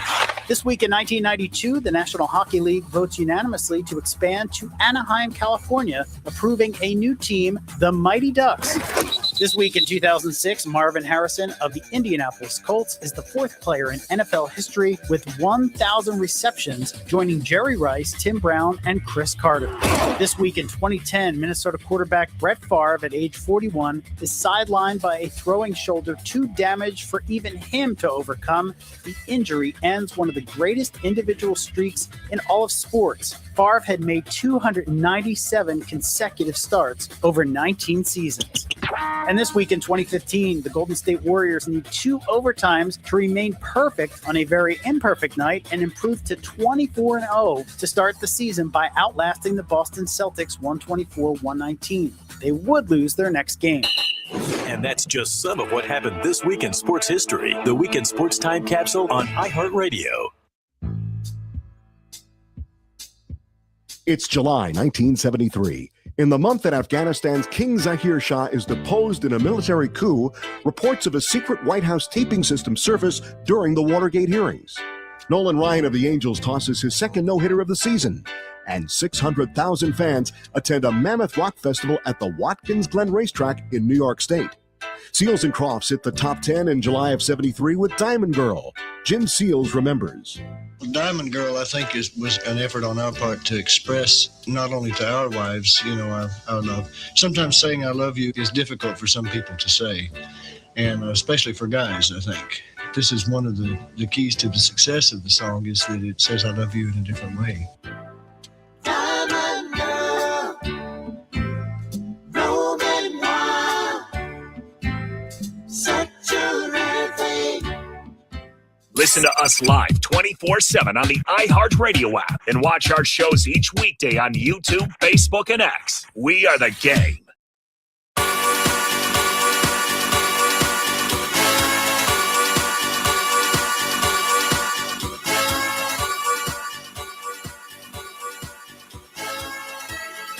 All right, final hour underway. One more time. Final hour of the week here on D.N.D. Doug, Nick, and Dave. Yeah. For Drew and Hunter, take over at the top of the hour. Let's do it one more time. One more hour. One more hour. I think Dobie's going to be in again today. All right. That'll be fun. Yeah, Dobie's always fun. We always love Dobie. Hell yeah. Jokes will be flying. Asian Chris Solani just let us know that he donated $100 on the NicolayLaw.com talk and text line. So you can choose a bumper music for the next segment that we've got. Coming up later on in this hour, Guerrilla Sports host Brandon Cristal will join us. He covers the Denver Broncos, has for a long time. Right now, they are 11-2. They are the number 1 seed in the AFC playoffs. And that's who the Packers face on Sunday, 3:25 kickoff on the Packers Radio Network. But before we go any further, as we do at 1 o'clock-ish, every day, Monday through Friday, we turn things over to yesterday's birthday boy, the one, the only, the always effervescent Nick Bruisewitz and Bruiser's Bites. Time now for Bruiser's Bites. Yes, sir. It's time for Bruiser's Bites. I appreciate all the well wishes yesterday as I crossed the quarter century mark, in my life. Not quite the century mark. Maybe I'll make it. 75 years to go.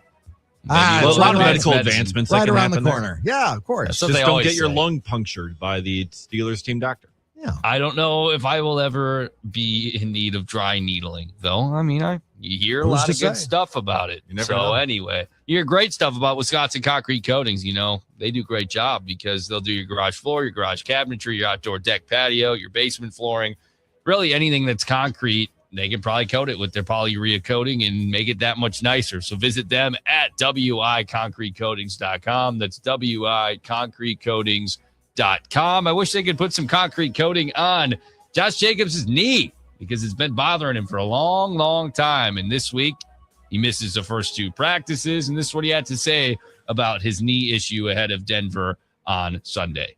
I think it's one of those things where just running or standing too long, it kind of just swelling and things like that. It gets a little stiff on me. That's really it. What's the biggest hurdle right now? Just the range of motion. Whenever you get, swelling in your joints and everything like that, it just gets really stiff. I came out clean pretty much last week, didn't get hit on it or anything like that, but it kind of bloomed up on me a little bit. So yeah, they just been letting me, work through that.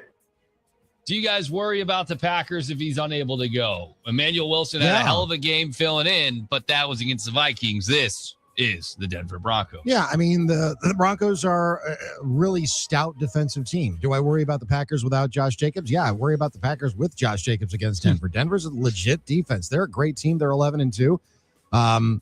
They're okay offensively, but they're really good defensively. So, and I like Emmanuel Wilson. I think he's done a fine job every time he's gotten the opportunity.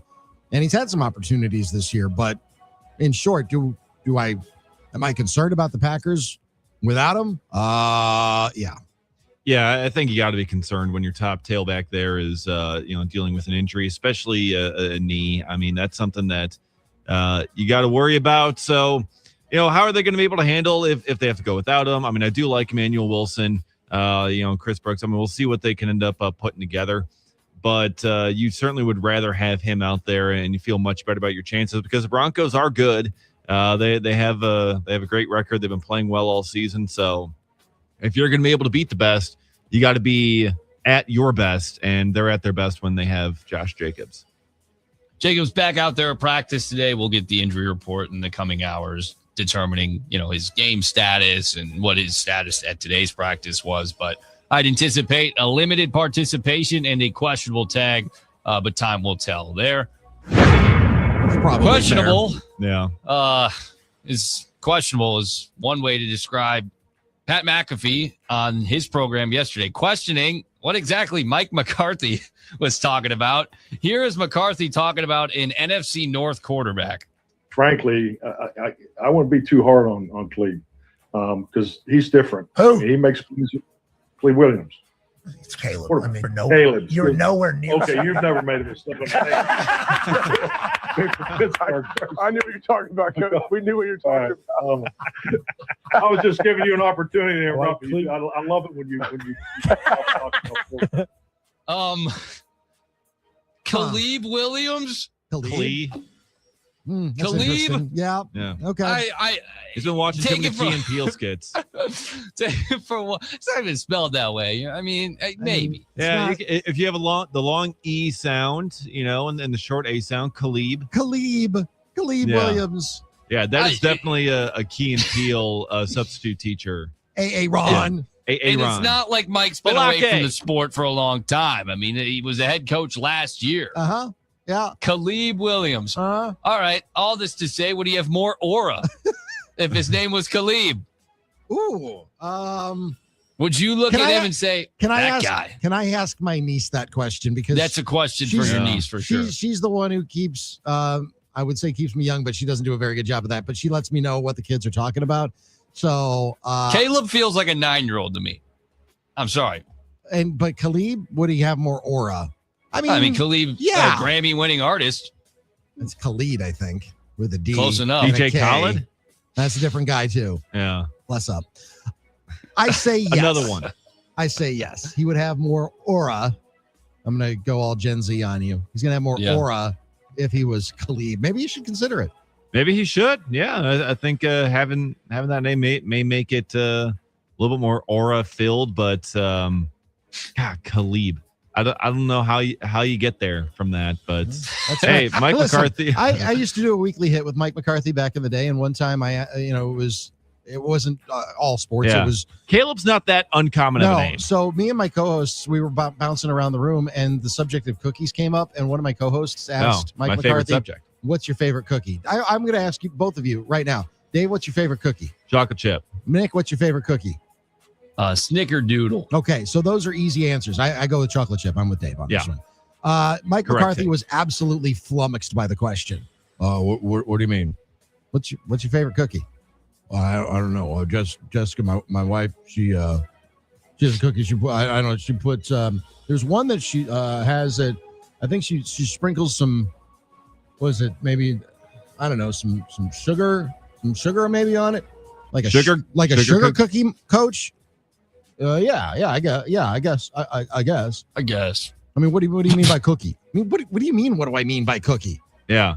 Chocolate cookie. Chocolate chip, Oreo. Yeah, peanut butter, snickerdoodle, oatmeal raisin. Not a hard question. If anyone chooses oatmeal raisin, I question some of their life Absolutely decisions. I'm flummoxed by the question. I like oatmeal raisin. Big fan. Yeah. But it's not your favorite, though. I like oatmeal I almost raisin. just said it right now. I was maybe more bashful. I was nervous about what you just did. If I would have said it, you would have done that to me. No. Yeah. I like so I said oatmeal something raisin more likable. if I know it's oatmeal raisin. Don't lure me in by me thinking that it's going to be a chocolate chip cookie and I bite into it and it's oatmeal raisin. If I think it's a chocolate chip cookie and I bite into it and it's oatmeal raisin, I might as well be just drinking vinegar. Yeah. I need to be prepared. Throw the for tray just across the floor. It's like, no, what is this? If he went by Cal Williams. No, Cal's No. like a 50-year-old dude. I know a Yeah. Cal. I went to high school with a Cal. Yeah, like Cal McNair, who got left hanging by C.J. Stroud. Cal McClish, former Brewers Yeah. pitching coach. Cal Eldred, Former Brewers Brewer. pitcher. Yeah. Maybe he went by Leb Williams. No, then he's a musician. Yeah. He definitely plays the bass guitar. I was going to go with harpsichord, but Okay, yeah, he might be multi-instrumental. Oh, gotta be. With a name like Leb, he definitely can play any instrument. Yeah. Well, talking about musicians, maybe Todd Bowles has a rap future. It's inexcusable. You don't make excuses. You gotta care enough where the shit hurts. You gotta care enough where the shit hurts. It gotta mean something to you. It's more than a job. It's your livelihood. How well do you know your job? How well can you do your job? Well, you can't sugarcoat that.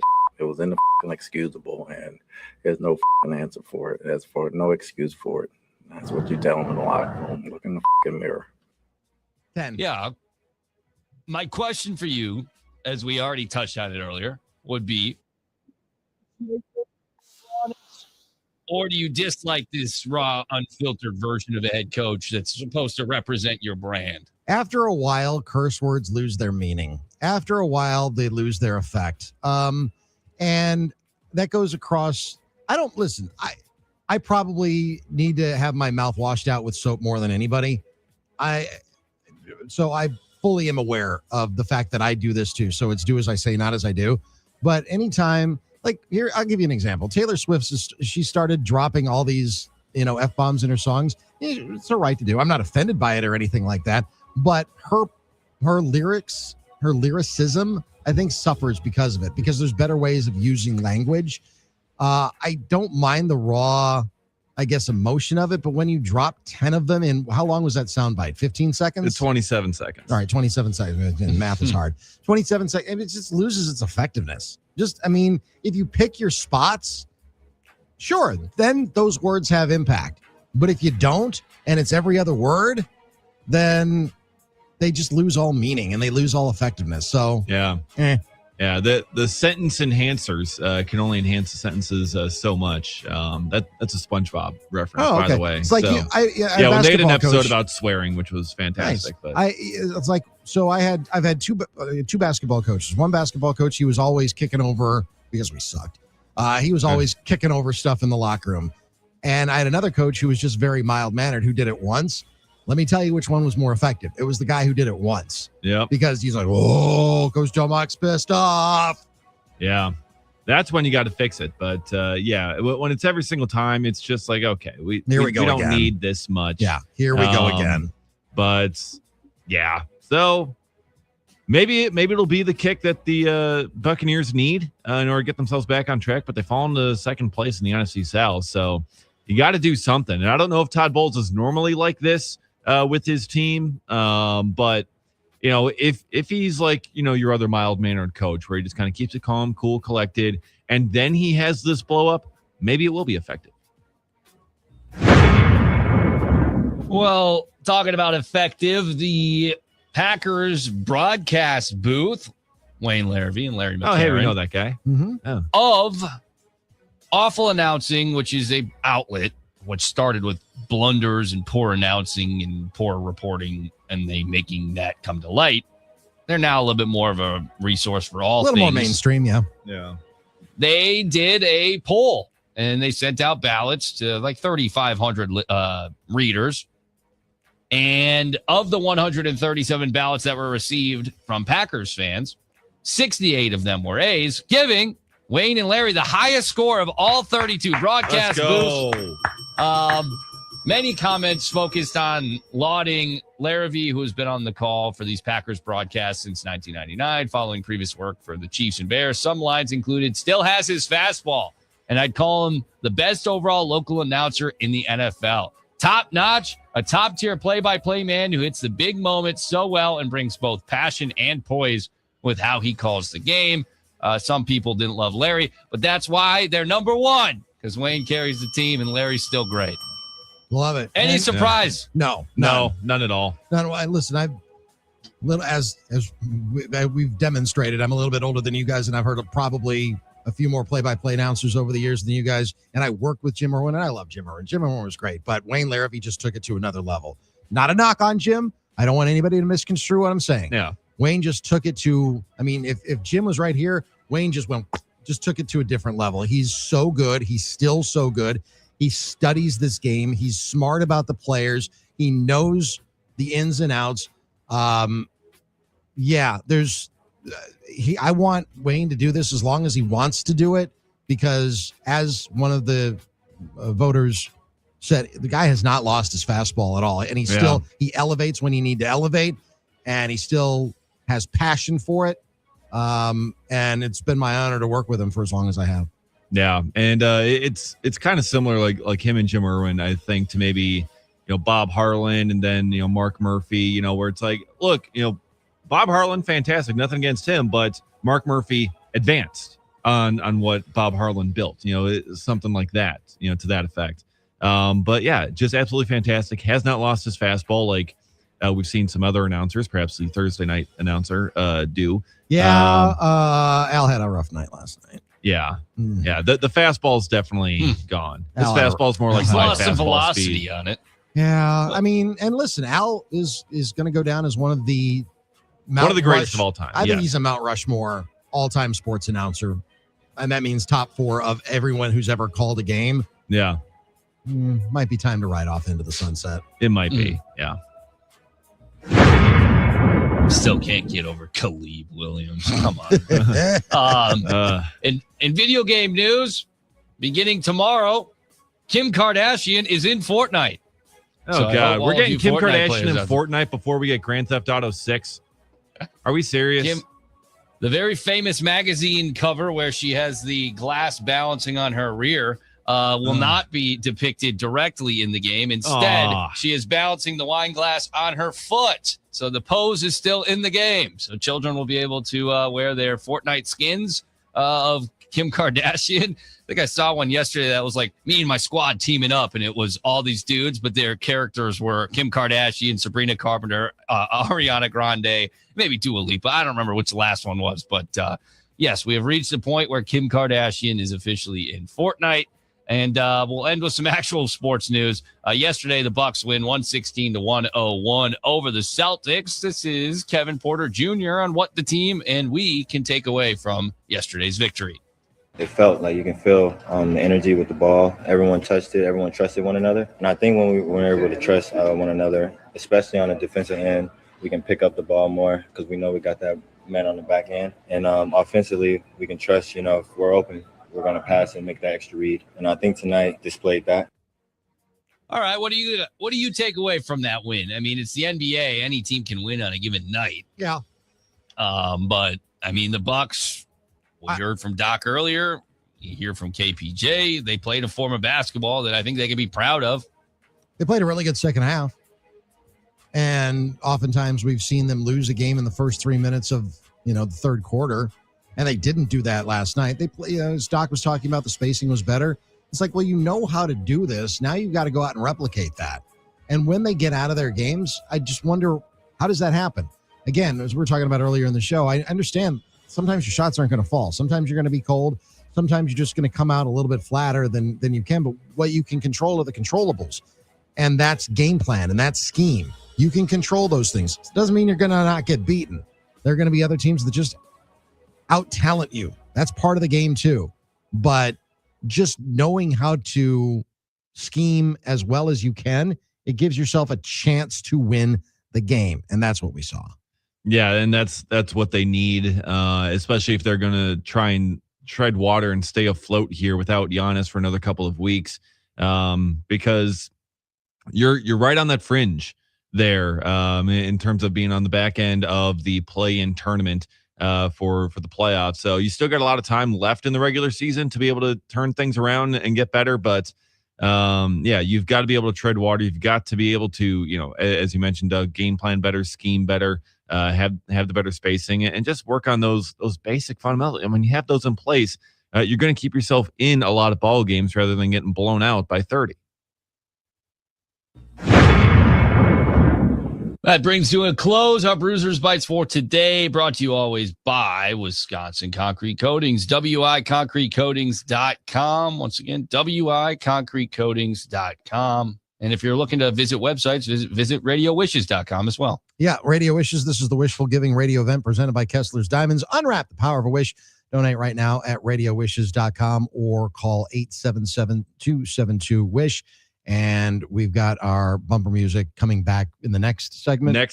To start. All right, we will hit that coming up straight ahead. Also, Brandon Cristal, our eye on the enemy, will join us. He covers the Broncos. We'll have another wish story coming up straight ahead. We will hear the story of Talia and Heidi as we continue on this Wishful Giving Radio Event presented by Kessler's Diamonds. Also, Habish and Rotier, Carmex, and Design Air. And every donation is matched by the Dina Hatch Foundation of up to $10,000. It's D.N.D. Stay with us on the game. Oh yeah, all right, stop the dancing. One more time, we're gonna celebrate. Today is the final day of our annual Wishful Giving Radio Event presented by Kessler's Diamonds. Hear incredible stories of how Make-A-Wish has impacted the lives of so many incredible families in our area. Donate now at radiowishes.com or by calling 877-272-WISH. That's 877-272-WISH or radiowishes.com. Stay tuned. Yes. D.N.D. will be back in just a moment. Coming off the win over the Bears, the Packers are preparing for a tough road test in Denver against the Broncos. Does a hell of a job. Very good guys in position. You're just really a weak link out there. When you look at their front, their backers, their back end, they've got players across the board. I mean, the sack numbers are pretty crazy. Their run defense is pretty crazy. We're giving you everything you need to know before Sunday's tilt all day on the game.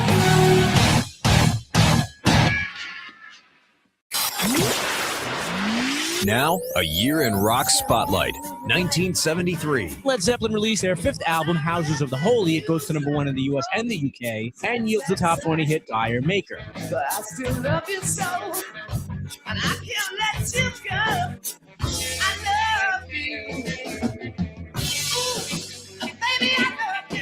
The Doobie Brothers released their top 10 album, The Captain and Me, with the singles Long Train Running and China Grove. And in June, Joe Walsh and Barnstorm have a top 10 album buoyed by the single Rocky Mountain Way. Also in June of 73, George Harrison scores the number one single, Give Me Love, from the number one album, Living in the Material World. And Chicago's sixth album goes to number one with two top 10 hits, Just You and Me and Feeling Stronger Every Day.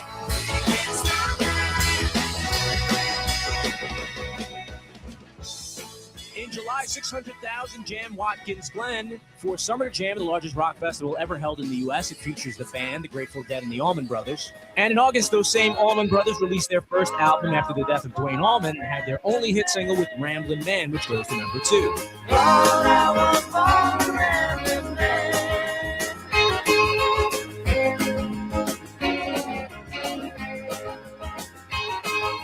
Keep listening to iHeartRadio for more from 1973.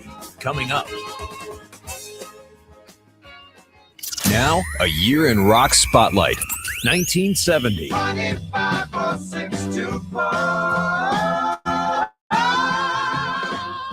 Chicago breaks through with their second album, generating 3 top 10 singles, Color My World, 25 or 624, and Make Me Smile. And Simon and Garfunkel released the album Bridge Over Troubled Water. It would win the Grammy for Album of the Year. The single of the same name would also hit number 1. Like a bridge over troubled water, I will lay me down. In February of 1970, Paul McCartney files a petition with the court to dissolve the Beatles partnership. James Taylor leaves Apple Records and releases the album Sweet Baby James on Warner Brothers. He has a number 3 single with Fire and Rain and receives major publicity as a leader in the wave of new, more mellow singer-songwriters of the time. Let it roll all night long. The Doors get back to the blues with the album Morrison Hotel, which climbs to number 4 on the album charts. In March, Crosby, Stills, and Nash add Neil Young to their lineup and have a number 1 album with Deja Vu, which includes 3 top 40 singles. And New York hard rockers Mountain released their debut Climbing with the single Mississippi Queen.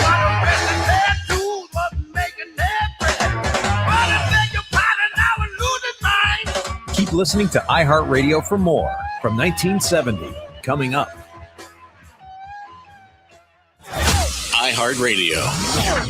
Here are the top police songs that you've thumbed up.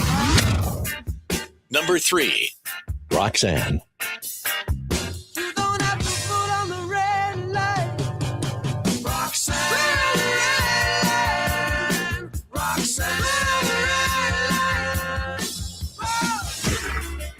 Number 2, Every Little Thing She Does Is Magic.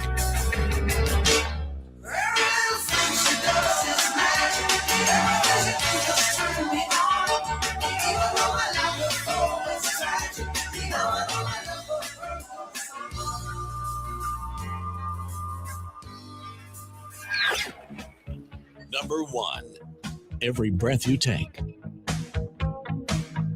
Every breath you take, and every move you make, every bond you break, every step you take, I'll be watching you. Hear more from The Police and similar artists now. Search for The Police on iHeartRadio. All your favorite music, all your favorite stations, all free.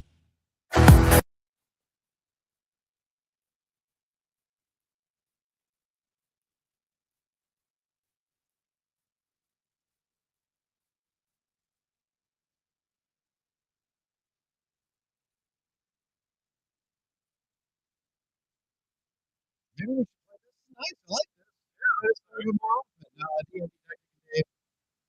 So the challenge was put out there on this Wishful Giving Radio Event for Make-A-Wish in Wisconsin. $100 in and out of the segment. And this was from Asian Chris Solani. I don't know which song this is. He wrote back that he would like Pepper's Tiesto remix by Faruko, Tiesto or Concrete Angel by Gareth Emery. To me, those are just words. Yeah. I don't know what any of it means. But I like that. Yeah, this is Concrete Angel by Gareth Emery. Okay. Put this in notation. This isn't bad. Okay. All right. This has these music taste. There we go. I use this as a bumper on Packers game day. Oh, I like that. Packers game day coming your way at 11 a.m. on Sunday. Sports League of about 10 minutes or so. But first, here on this Wishful Giving Radio event presented by Kessler's Diamonds, time now to hear another story from our friend Dave Michaels. He tells the story of Talia and I believe her mom, Heidi.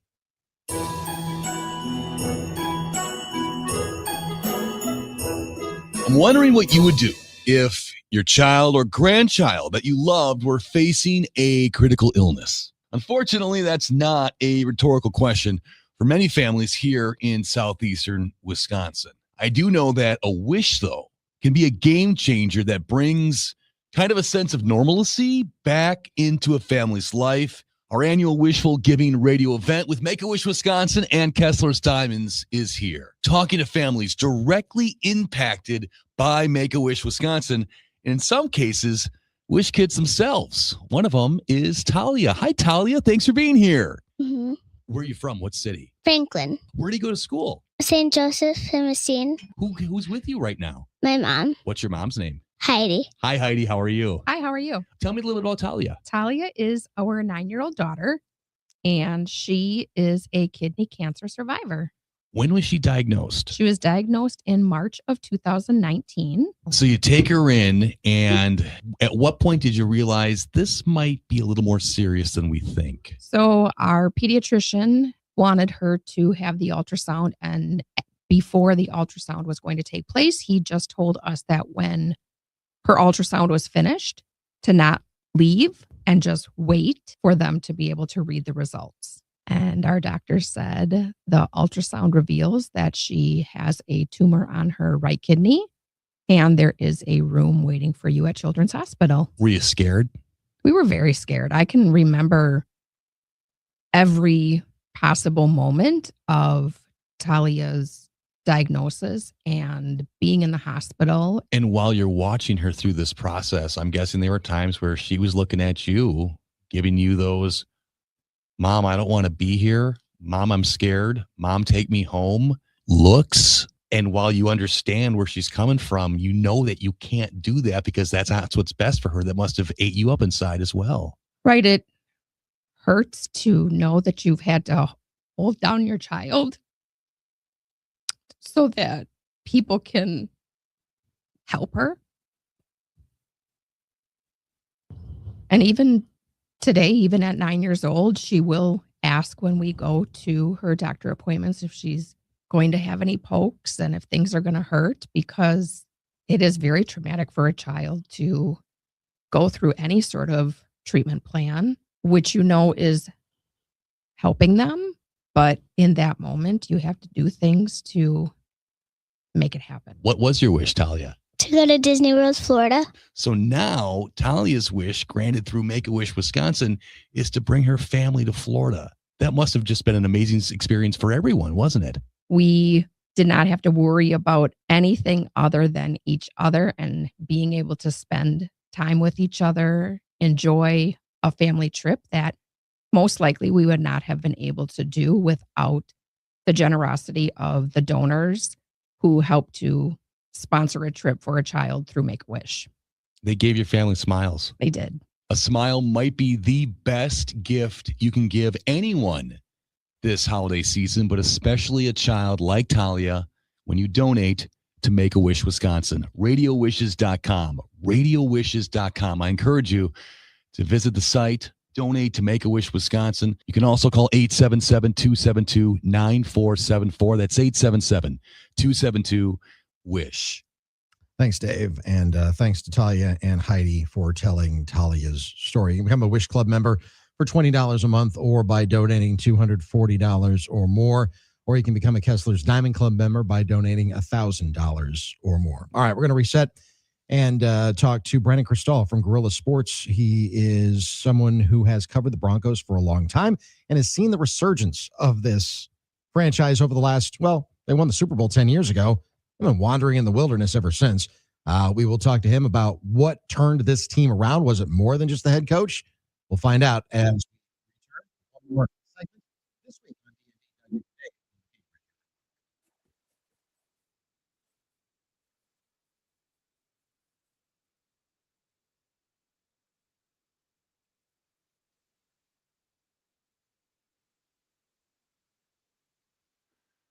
You are listening to the Wishful Giving Radio Event, presented by Kessler's Diamonds.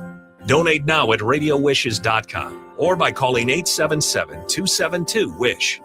That's 877-272-WISH or RadioWishes.com. Want to watch D.N.D? They're live on YouTube, Facebook, and X right now. There you go. There we go. Just search 97.3 The Game. What does the future hold for our beloved Giannis? Giannis Antetokounmpo and his agent, Alex Saratas, have started open conversations that are active right now with the Milwaukee Bucks about the realities of whether his future is best staying in Milwaukee or the realities of moving on elsewhere. Make sure to stay tuned as we're discussing the latest regarding the Bucks icon here on The Game. Now, a year in rock spotlight, 1970. Don't keep me waiting here. Lead me to The Beatles released the Phil Spector-produced album Let It Be. It generates 3 number-1 hits, Get Back, Let It Be, and their final number-1, The Long and Winding Road. The Kinks song Lola, about a romantic encounter with a transvestite, makes number-2 UK and number-9 US.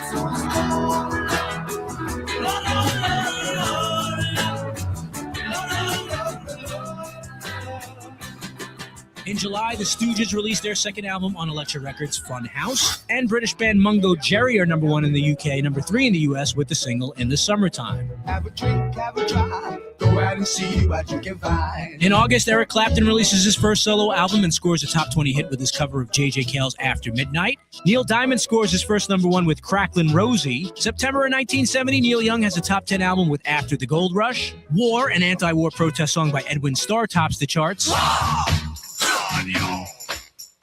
What is it good for? You tell me. Say it. Keep listening to iHeartRadio for more from 1970. Coming up. Now, a year in rock spotlight, 1978. In January of 1978, the Saturday Night Fever soundtrack is released featuring the music of the Bee Gees. It hits number 1 in the U.S. for more than 6 months. An amazing 18 weeks at number 1 in the U.K., it becomes the best-selling soundtrack album of all time. In February of 78, Pasadena, California hard rock band Van Halen released their self-titled debut album. It hits number 19 on the charts. Their cover of The Kinks' You Really Got Me cracks the top 40 at number 36.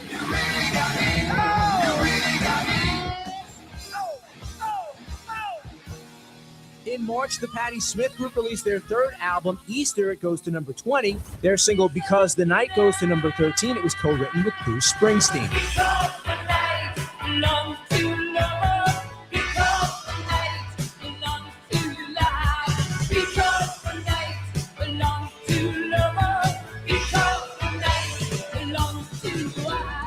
In May of 78, Detroit rock singer Bob Seger releases his 10th album, Stranger in Town. It goes to number 4 in the U.S., yielding 3 top 20 singles, including Still the Same, which also goes to number 4. Are you still the same? Keep listening to iHeartRadio for more from 1978. Coming up. iHeartRadio goes one-on-one with Elton John to talk about performing live. Going on stage was when I could show off and be comfortable. And you know, I was always a bit timid off stage. And the stage gave me an outlet. And you'll find that with many performers, whether they be dancers, actors, singers, musicians. They have the outlet on stage to become the person they're not off stage. And I think that's what eventually led to my troubles, along with the drugs and the drink, is that the person who was fast becoming popular as Elton John and becoming, you know, the number 1 rock star in the world, had kind of escaped from the person off stage, and the balance was completely off kilter. And the more I became successful, the harder I worked, and the less time I concentrated on being normal or trying to be kind of normal. But people who knew me privately were shocked, I think, at what I was doing off stage. Rather, you know, they knew what I was going to do on stage, but off stage they were shocked and disappointed. Keep listening to iHeartRadio for more Elton John and all your favorite artists. Hey there, people. This is Mark Maron, and I host the podcast WTF with Mark Maron, which is available on iHeartRadio. Honestly, I think we could all listen to each other a little bit more, and I think it's a healthy thing. I listen to all sorts of people, comedians, actors, musicians, directors, writers, even a president. They come into my garage, and we have a conversation about all the big stuff in life. Go check it out, WTF with Mark Maron, right here on iHeartRadio.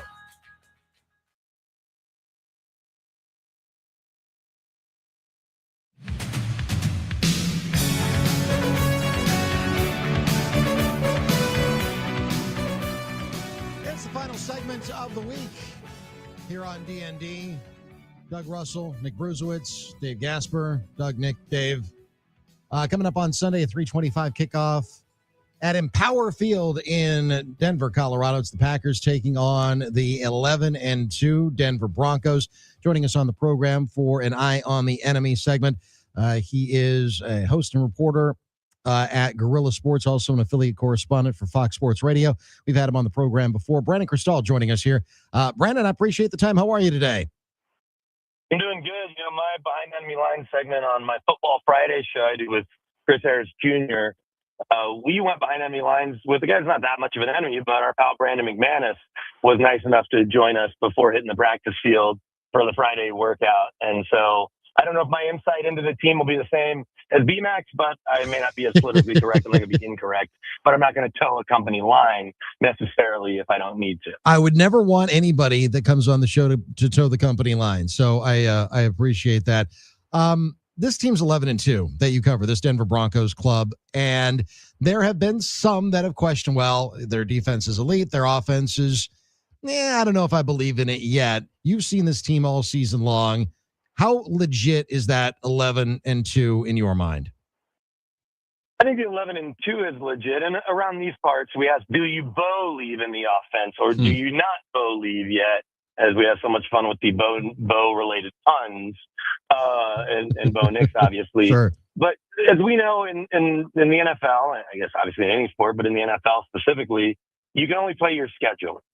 And, you know, they lose to the Chargers and Colts on fluky last-minute kind of plays. Chargers a little less so. And then they find ways to win every game. They beat the defending Super Bowl champs in Philly. They beat the Chiefs, which is something that they haven't done in Denver very much in the recent decade, whether it's Alex Smith or Patrick Mahomes for the last 8-9 years. And so I think that those are their two signature wins. You know, the Cowboys have certainly been up and down. They had no problem with Dak in that offense. You know, the defense looked like a high school defense when they saw him here in Denver earlier in the year. And so you can only play your schedule, but no matter what, they found ways to win. And where they're trending up, and if you look at their numbers, I think their EPA, and I don't know how to calculate that, in the last 3 weeks is third best in the league. They're running the ball with a little more consistency despite losing J.K. Dobbins to that foot injury. R.J. Harvey kind of coming into his own. And it's crazy because if I told you or anyone, especially when Josh Jacobs healthy, we know he's obviously nowhere near 100% right now, that the Broncos, with that cast of runners and a little bit of Bo Nix, not running as much as last year, they're averaging 4 more yards on the ground, you know, and ranked 4-5 spots higher than the Packers. I wouldn't believe it because I'm like, oh, Josh Jacobs is such a big part of what they do. I got him on some fantasy teams. And so they're figuring it out on offense still, but I think mostly it's Sean Payton getting out of his own way at times. And in these recent weeks, maybe because they haven't needed to as much, they've been taking the shots downfield that sometimes certainly connect. And Bo's got some good downfield numbers in his first 2 years. But he also has plenty of incompletions, some random long interceptions. And so they're just kind of taking what the defense gives them. The Raiders were never in the game. I don't care what the score says or the fluky last-second field goal. So, look, this is not the Drew Brees, Sean Payton high-flying offense. This is not the Peyton Manning high-flying offenses early in his time here in Denver, even what we saw with John Elway and Shannon Sharp and Rod Smith when they were winning their Super Bowls, and obviously Terrell Davis.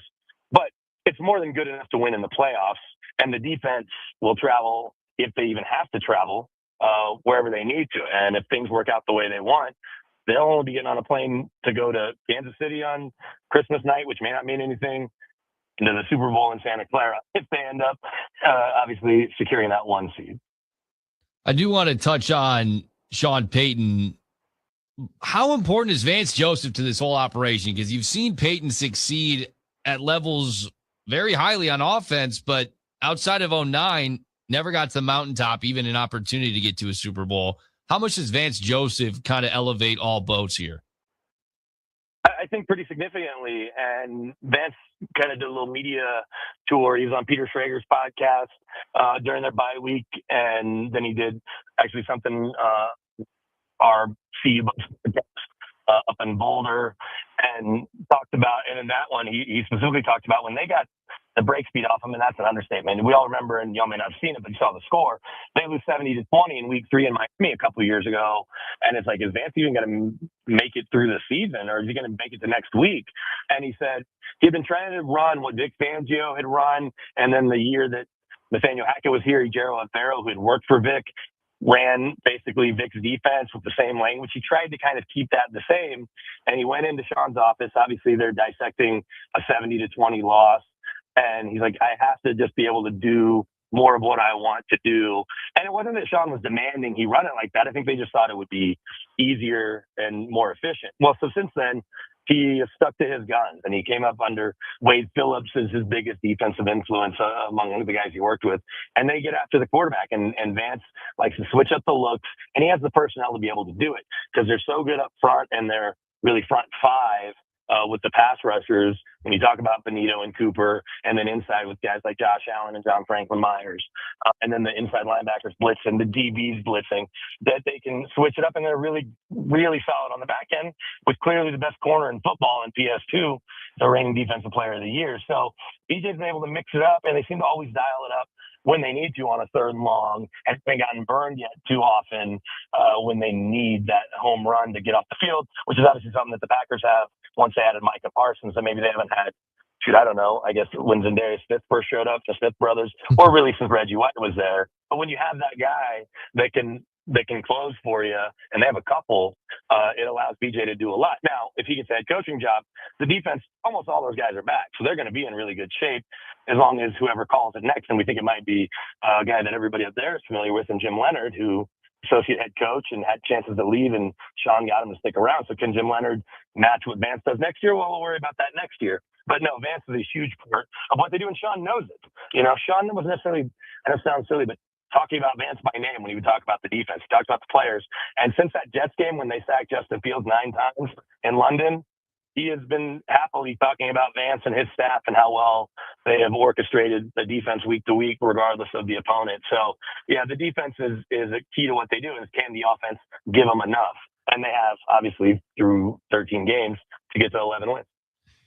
Yeah, Brandon, and you mentioned Jim Leonard there, defensive pass game coordinator. Broncos are allowing the 3rd fewest or 3rd lowest completion percentage by opposing quarterbacks in the league this year. They have the most sacks. Kind of give us an update on Jim Leonard and kind of how he's doing and how he's been thriving out there in Denver. Well, look, Jim obviously came here and played for a little bit. He basically came in that run with Peyton Manning for a stretch. I want to say he was on that Super Bowl team that lost Super Bowl 48 because they had Trindon Holiday, who we know was electric. Anybody that ever saw his highlights, one of the fastest players to ever play in the NFL. But he didn't always catch the ball. And Jim, who I think at the time was Big Ten's all-time leading returner in terms of yards, he wouldn't even have to do that. It was just catch the ball, hand it to Peyton Manning. But played solid on the back end, and obviously, I'm in the camp that thought he should have gotten that job full-time at Wisconsin. But I know that BJ trusts him and has liked the addition of having him the last couple of years after the DB coach that was here before that went to join Vic after a year in Philly. And so he appreciates Jim, and I think that Sean does too, which is why Sean named him associate head coach. After losing 3 coaches last year, but Jim would have been a 4th coach that he might have lost. He gave associate head coach titles to a few guys, but Jim was one of them. And I think with Jim's pedigree, both on the field and off the field, that there is a trust, certainly from the players and from BJ, and definitely from Sean, that if Vance moves on, if he's able to get one of the jobs that are open, they'll be in fine shape. And because Jim, just like anything, you work with somebody, you kind of pick up their tendencies or what makes them tick. And Vance isn't one of those guys that is going to be like, I'm not going to teach you. You just kind of have to watch. I think Vance is, and that's what Sean likes about his assistants, is he always talks about we're teachers more than anything else. And Vance is come from that same cloth. And I think Jim is too, but it's that Vance is walking Jim through, I think, their game plan week over week, so that if he does, hand the reins over when he takes another gig, they'll be in good shape. And I think they're happy to have Jim around. I know the players are, because he's a former player and he can relate. Brandon Cristal joining us, our eye on the enemy, as the Packers get set to take on the Denver Broncos. This kind of a bigger picture question. Was a franchise, very proud franchise, a lot of history in Denver. A decade ago in 2015, Super Bowl 50 champions. Since then, up until a couple of years ago, kind of wandering in the wilderness a little bit. A couple of down years when Vance Joseph was the head coach, 5-11 and then 6-10. Vic Fangio comes in, never has a winning season. Nathaniel Hackett comes over from Green Bay was their OC, then became the head coach of the Broncos. We all know how that went. How much of a culture change, though, was Sean Payton when he came in and took over in 2023? Because they've been on an ascension ever since. An enormous one. And you can kind of look at things they've done in the building. He also was paired with the perfect owners for him. What made him so successful in New Orleans is that Tom Benson, and I know he obviously passed away during Sean's tenure there, but then when his wife obviously took the reins, and her, I think son helps him run it. They stayed out of Sean's way. And Sean, because he came up through Parcells a certain way that he wanted to do things, certainly after spending those few years with Parcells, and wanted to upgrade the travel and wanted to upgrade the dining, and this is all in New Orleans, and the facility. And he was the first guy to use cryo recovery in the facility across the league, and the flow tank. He was the first to use next gen stats. All these things cost money though. And with the Walton Penner family ownership group, I know people can be critical of how Walmart is run. They do not run the Broncos the way they might run a Walmart. They've added bodies in every part of the organization, whether it be on the business side, obviously on the football side, PR, facilities, all of it. They have had no problem spending money, and they upgraded, they retrofitted a cargo plane so that every seat was first class. Instead of staying at Marriott's, they stay at JW Marriott's or Ritz or Four Seasons. And those are little things, but they certainly resonate with the team. That word spreads around the league. They're building a $300 million state-of-the-art practice facility that's about to open. They're going to build a new stadium by 2031 that is going to be state-of-the-art. And so you've got all of that stuff, but then Sean just knows how to win games. And he also wanted to move on from some players. We started talking about Brandon McManus. Brandon was special teams captain, NFLPA rep, one of the handful of guys still here from the Super Bowl 50 team. And Sean spent about a month and a half around him and cut him at the end of OTAs, which is, kind of crappy. Brandon obviously caught on with Jacksonville, now he's in Green Bay. Justin Simmons, who was a great player and phenomenal in the community. After a year, they moved on from him despite being a 4-time Pro Bowler. The only guys that kind of stuck around that were through the thin times were guys that came along and were around those winning players, but then it transitioned. It's Cortland Sutton and Garrett Bowles, who have both been stellar. But you change the culture by changing personnel, both behind the scenes and in the, on the roster, on the field. And then you're able to hit a home run with, what they think is a franchise quarterback and a guy that Sean obviously put all of his support behind and kind of staked his career on in Bo Nix. But you're able to move on from Russell Wilson and eat $80 million in dead cap. And so the thing with Sean is, and you've seen it the last few weeks with how they played against the Raiders, they could have taken a 62-yard field goal at the end of the half, but he didn't want anything fluky to happen. He didn't want a 110-yard return or somehow it gets tipped or blocked in return and the Raiders pick up some momentum because they know they're going to win that game, even if it's not going to be, 35-10. And so I think in close games and in situational, parts of the game, Sean is in a pretty elite category with some of the best of all time. And that's really what's allowed them this year and even last year. But last year they were 1-6 in one-score games. This year they're, just off the top of my head, counting last week's, I think they're 9-2 in one-score games or whatever it may be. Those two losses, obviously, on the final play of each game with game-winning field goals for Indy and San Diego, the LA Chargers. So yeah, Sean's been, I think, remarkable in that sense. And you talked about those other three guys. Like Vance, I think is going to be a really good head coach, and he did a lot in Arizona that people may not know in terms of how he helped Cliff Kingsbury along. But first-time head coach. Vic had been in football forever, still first-time head coach. Obviously, Nathaniel Hackett grew up around it. Dad's a head coach, first-time head coach. Sean's anything but that, and so that can't be overstated either.